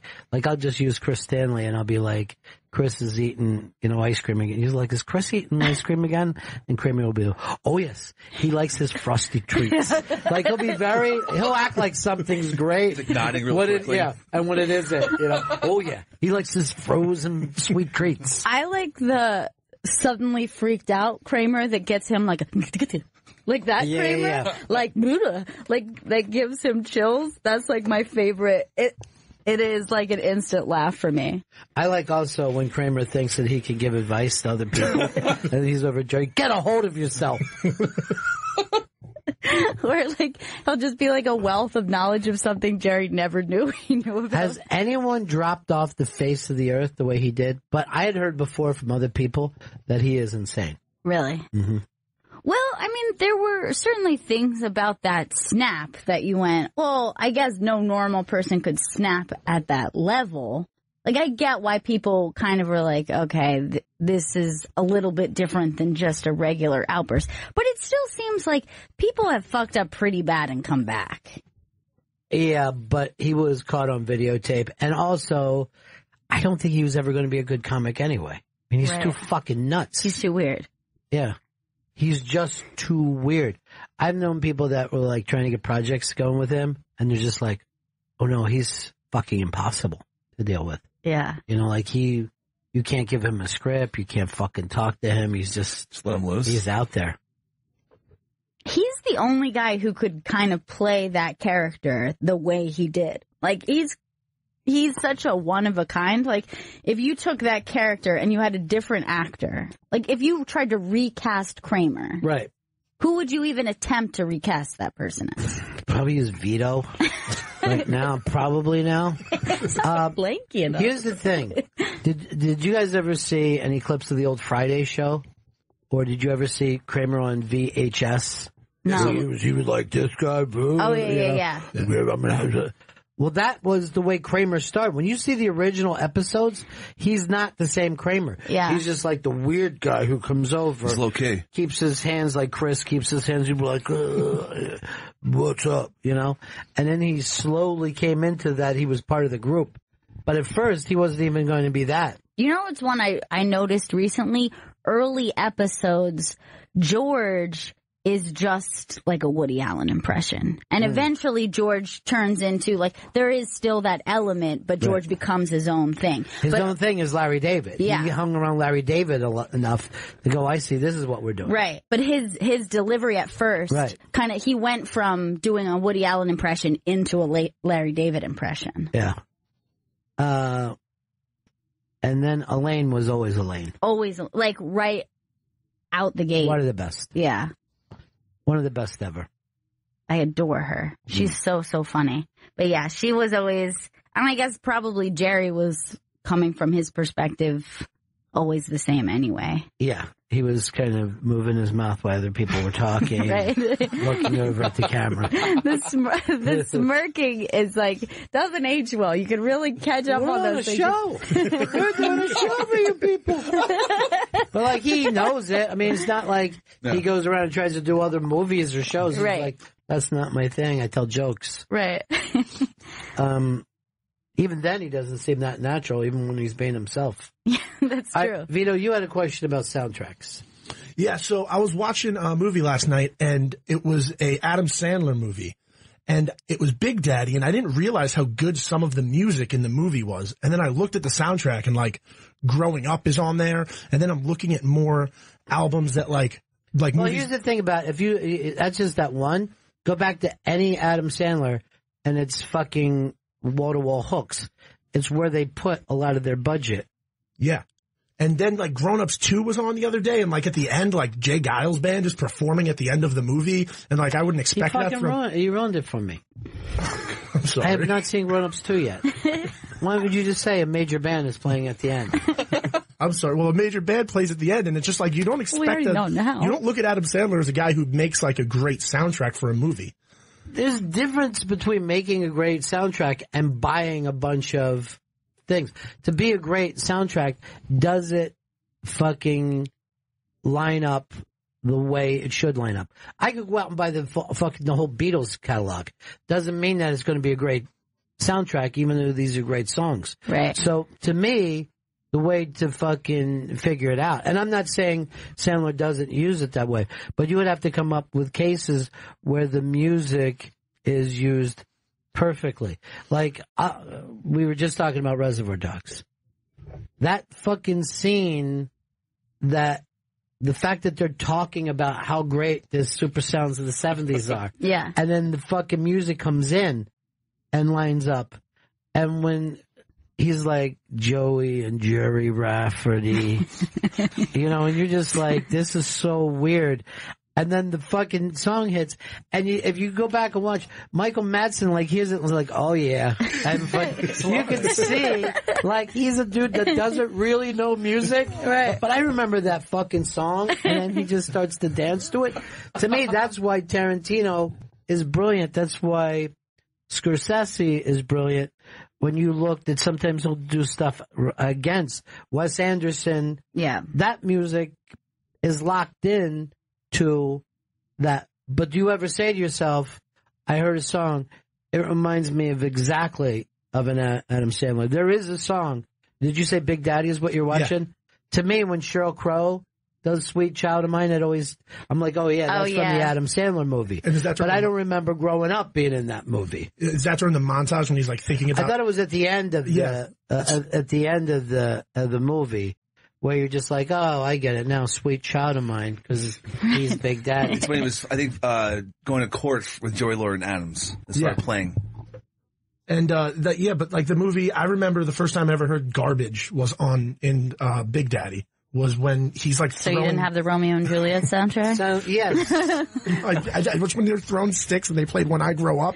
And like, it was just that hook of like the ba ba da ba ba ba da ba. And it's like very childlike, and it's him and the kid having fun, like throwing sticks at rollerbladers. So when I hear that song, I think of that scene. Have you ever owned a soundtrack to a movie you did not see? I'm going to say no, right off the bat. I had a soundtrack to a movie that I did not see when I bought it, and I have never seen. So this was in my, mascara days. I was a youngster. Okay. And so I pick up this soundtrack, and it has, Goldfinger, Mighty Mighty Boss Tones, Save Ferris, all these bands that I liked. I was like, I gotta pick this up. It's Meet the Deedles. I don't know anything about this movie, but I know that it's two brothers who have waves for hair. It looked like they had... Am I crazy, but is that the one, is Tom Arnold in it? I'm not sure. I've never seen it, but it's the cover of it is two surfing dudes, and it looked like they had waves for hair. Then I'm thinking of a different one. I need to see this poster. What the fuck? I don't know. And to this day, I'm like, I can't tell you what Meet the Deedles is. And it's I don't know it. I'm like, are either one of those people famous? this handsome fellow on the right looks familiar. I don't know who this was at all. And I was like kind of embarrassed to be buying this thing.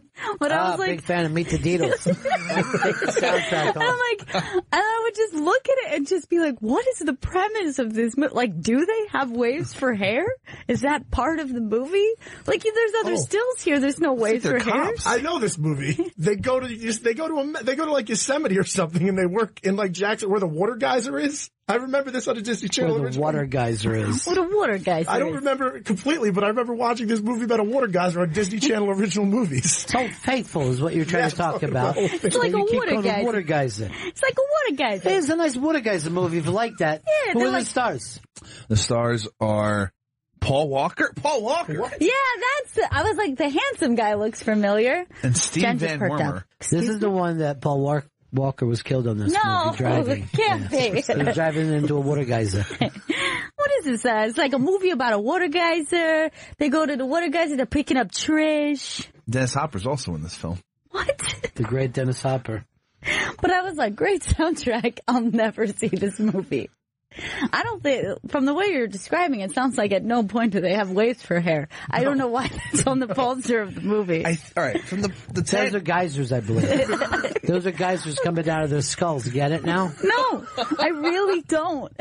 Disney did stuff like that a lot. Like, I remember seeing a movie called Snow Dogs where they built the whole movie around the dogs talking in the commercial, and then you go to see the movie and it's one scene where he's hallucinating. There was another one, Jerry Bruckheimer did it. It was like Jack Down Under or something.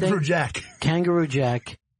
And they're like, this movie, we showed it to people, they hate it. Let's fucking make the kangaroo talk. They went back, fixed the kangaroo, made it talking, which it wasn't during all the other scenes, right?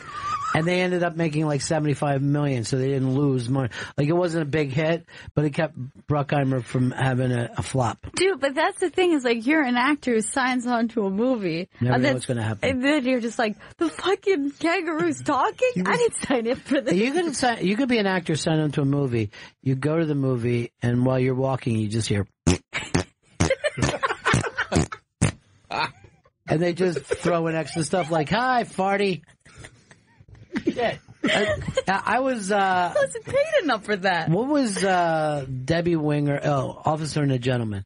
So I'm watching that the other day, and you can just see how many times that they just added dialogue.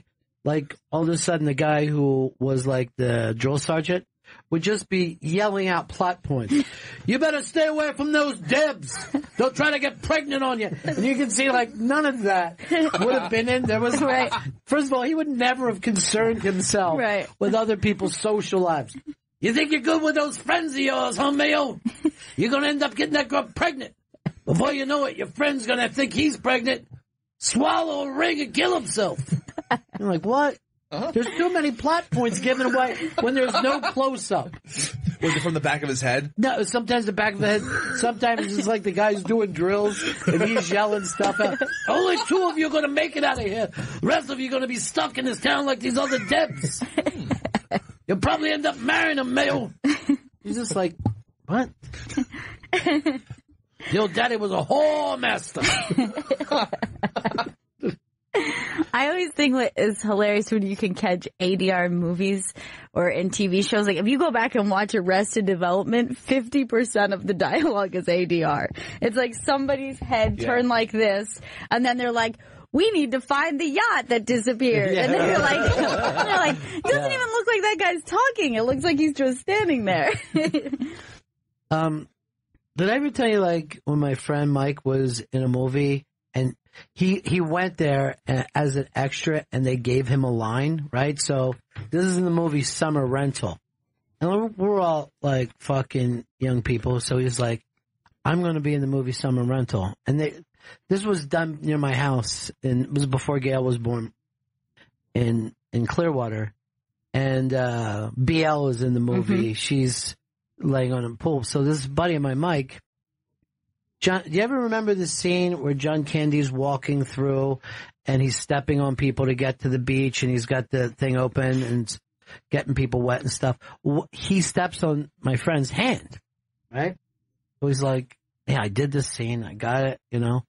He goes, I can't wait till the movie comes. We talked about it for fucking months, you know?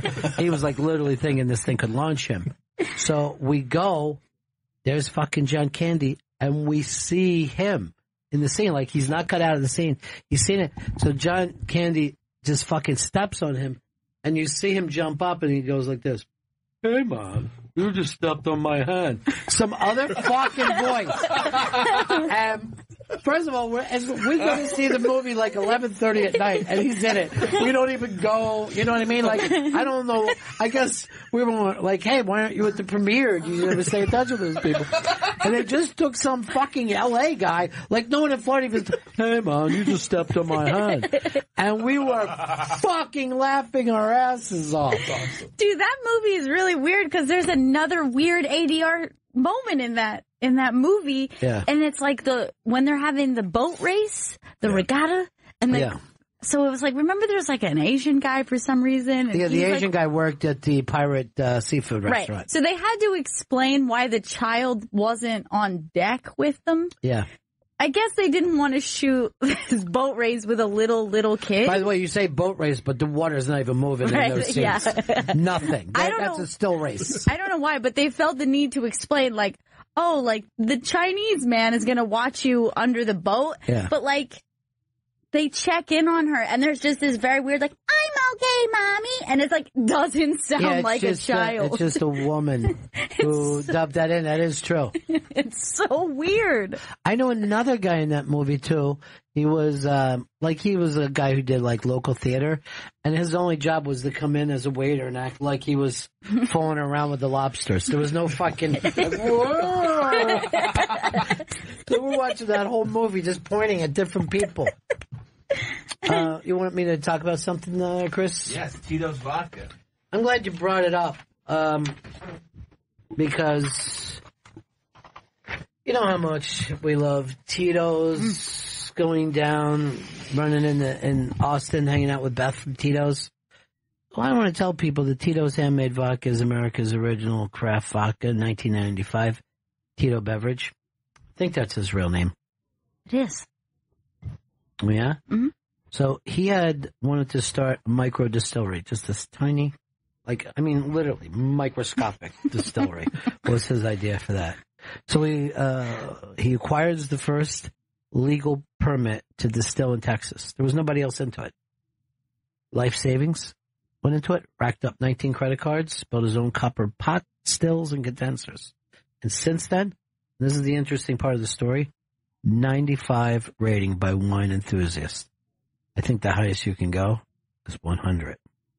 Won the unanimous judges' choice, double gold medal at the World Spirits Competition. I don't know whether you saw that on TV, but it was big. And he got the chairman's trophy for the best vodka tonic. I'm not sure. Is that chairman of the board? Is that Mr. Frank Sinatra himself? And it's all because of one reason. It's the most spectacular bottle known to man. No, you would think that, but it's actually a modest paper label on a simple bottle. So all you're paying for is the exceptional handmade vodka inside. You're not paying for the bottle. Right, exactly. Brilliant. And Tito still makes his vodka by hand on the same land where he started it all, Austin, Texas. Tito's Handmade Vodka distilled 6 times from 100% corn and is naturally gluten-free. Visit us at titosvodka.com. Recipes, songs, and more. 40% alcohol by volume. Handcrafted to be savored responsibly. Oh, we're still on? Yes, we are. I thought I was going to be able to just sit back for a couple seconds, ponder my life.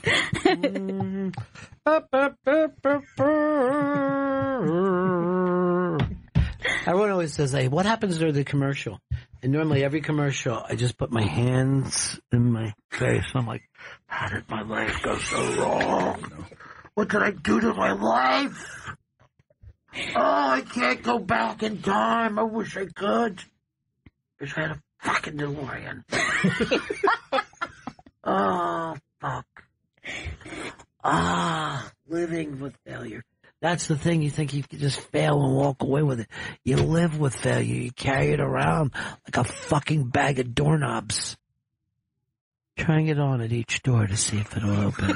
Poetic. And it never does. So poetic. Thank you. I call that poem Bag of Doorknobs. The title needs work. I don't think so, my friend. I think people lean in. Bag of doorknobs. How big of a bag? Why so many? And what is he doing with all those doorknobs? Was he a doorknob salesman? I better read this and find out. No one's ever come up with a better doorknob.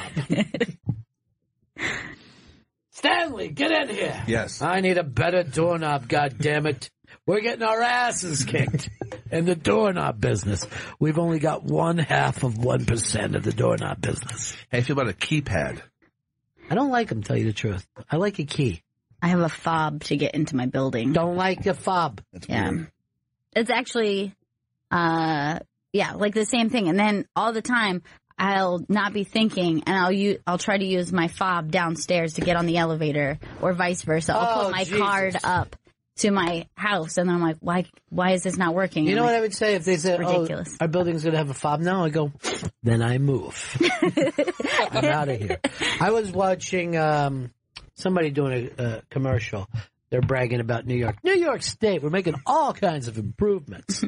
Like, we're going to be Easy Pass, no tolls. There won't be any tolls. Now, it's Easy Pass, or they just take your license plate and mail you the check. You're not going to stop for a toll anymore. And they're going to go like this. And with Easy Pass, it's 50% off. I'm like, no, it's not. Easy Pass is the toll. Then you double it if somebody doesn't have fucking Easy Pass. Right. Stop trying to act like you're getting a break by doing this monopoly that somebody's in the Easy Pass business and they're just sitting on a bag of money smoking a cigar. Easy Pass! Just couldn't be any happier with their life. Walking around like the Monopoly man with a little monocle, big fucking hat. They've already started it. They did the first one down at the Brooklyn Battery Tunnel. Yeah. And I'm not sure, like the first time it happened, we didn't realize that it happened, so we just flew through the tunnel, and we're halfway through, and we're like, what? Wait, what the fuck just happened? How are we on the tunnel already? Because we realized we didn't stop. We didn't even slow, and we have an Easy Pass. Mm-hmm. But like, how is it better to get a bill in the mail? Well, they're not paying any human beings now. That's so shitty. So everybody who had a dream of being a toll booth operator, and it was most of us as kids. Definitely. That dream is gone. They said it was a very dangerous job, too. Inhaling all the fumes and everything. That was supposed to be like a really unhealthy... Really? How's that different than eating on the street in New York? Good point. They just put the tables out there. Can I put you out next to the bus exhaust? And then complain about someone smoking walking by. Here's how I feel about that. Eating on the street. It's nice, glass of wine, some cheese, whatever. But I don't want a knife and fork if I'm outside. It feels fucking ridiculous to be eating a steak. And people look at your food as you're going by. And I know this because I look at people's food. Yeah. And I'll go like this to people. Crab cakes. And a lot of times people grab your fucking French fry while you're sitting there. I know, because I'm one of the people who grab a French fry. But do you see what I'm saying? I don't think a knife and fork works for that. I think there is a very specific temperature for eating outside. And it's like 30 for me. It's like, if it's even slightly too cold, it sucks. It's slightly too hot, it sucks. No, so right. It's 99% of the time, it's not acceptable. You're to looking eat for outside. 74 degrees. Unless we're talking about a barbecue or a picnic. If you're talking about dining al fresco. Yeah, I'm eating outside of your house, that's fucking fine. But sitting on a sidewalk in a city street, I don't want a big meal there. Like, I see people eating pasta. I'm like, this is not the place to be eating on the street. What about a city place that has a backyard or really alley that they've done up nicely? Like it. Yeah, better. Because that gets away from the regular traffic. But like a lobster sandwich, right? Mm-hmm. You're doing a lobster roll. Perfect on the street. I got no fucking problem with it. But a pork chop? Right. That's not street food. You don't want to be buttering your bread on the street. Thank you. But I wouldn't mind putting the cheese on a cracker going like this. I hadn't thought of that. Maybe I will write a novel. I like any fucking restaurant that makes me feel like I'm meeting with my editor. I don't know why I'm so behind. Maybe because my book is so good right now. Seems like it. It's got genies and pirates in it. Genies. Both? Multiple genies. There's 2 genies and about 50 pirates. Shit. Yeah. And all of the pirates have AIDS. So it's kind of a think piece. Okay, that sounds sad, though. But don't, sad or funny? You decide by the time you read it. Because it's a laugh a page. And there's 350 pages, that's 350 laughs. That's a lot of fucking laughter. So give me some more time with it in the next year. Just give me some more money while I'm working on it. You need a second advance. I need the advance for alcohol and coke. I need that to keep going. Cause like, I don't want to really write a book. I want to look like a guy in a movie writing a book where I'm just like, I'm nodding while I'm typing it up, and then I'm taking a hit off my scotch. I'm brilliant. When you see those guys writing, they look like they're looking at the fucking computer screen like they're seeing it for the first time. Like, it's not that they're thinking about what's the right phrase or word. They're just like, oh, this looks great. It's all coming in on this screen. I go like this with my fingers, and a wonderful story comes up. 2 genies. Never expected. At no time. Tom, Wyoming. Why? Oh my God, when you said that about the soundtracks, I was like, there's no way I've ever owned a soundtrack until she said Beatles. And I was like, I saw this video one night, late at night, for Mighty Mighty Boss Tones. It's still to this day. I've flown to Boston many times from Wyoming to see them. And that is by far my favorite song by them. And that is so freaking funny. Right thing. Good for you. Right thing or wrong thing right then or something like that? Right thing right then, and he's walking through with a long coat, his pea coat on, and oh my God, it's my favorite song still to this day. It's a really good song. Yeah, great soundtrack. And I have no interest in seeing that movie. Now that you know that it's Paul Walker, is your mind changed? I know. Okay, I'll get on it. Guys, thank you very much, you guys. All right, somebody writes, waiting for you guys to bring up Hillary's recent interview where she blames everyone but herself for the lose. I didn't see the interview. And then they write back later, I guess she's still off limits to mock. Don't fake innocence of where your jokes can lead when they always lead towards one side. Okay. Don't know what you mean, but she did, as you said, lose. So she's yesterday's news. I call her yesterday's snooze. You know what I mean? Hey, easy. Come on. Well, look, I'm edgy. I know, but I'm liberal. You guys are I'm a libtard. PC. I'm a liberal retard. Libtard.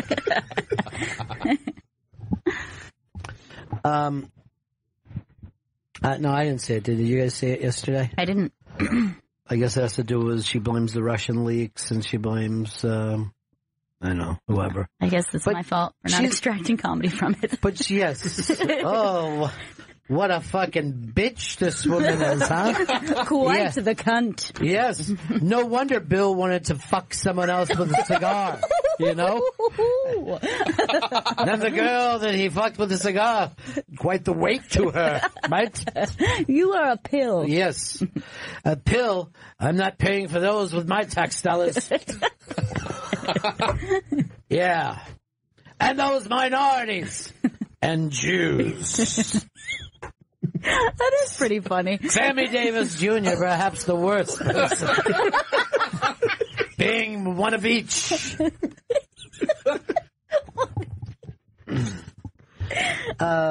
I hope that works for you, sir.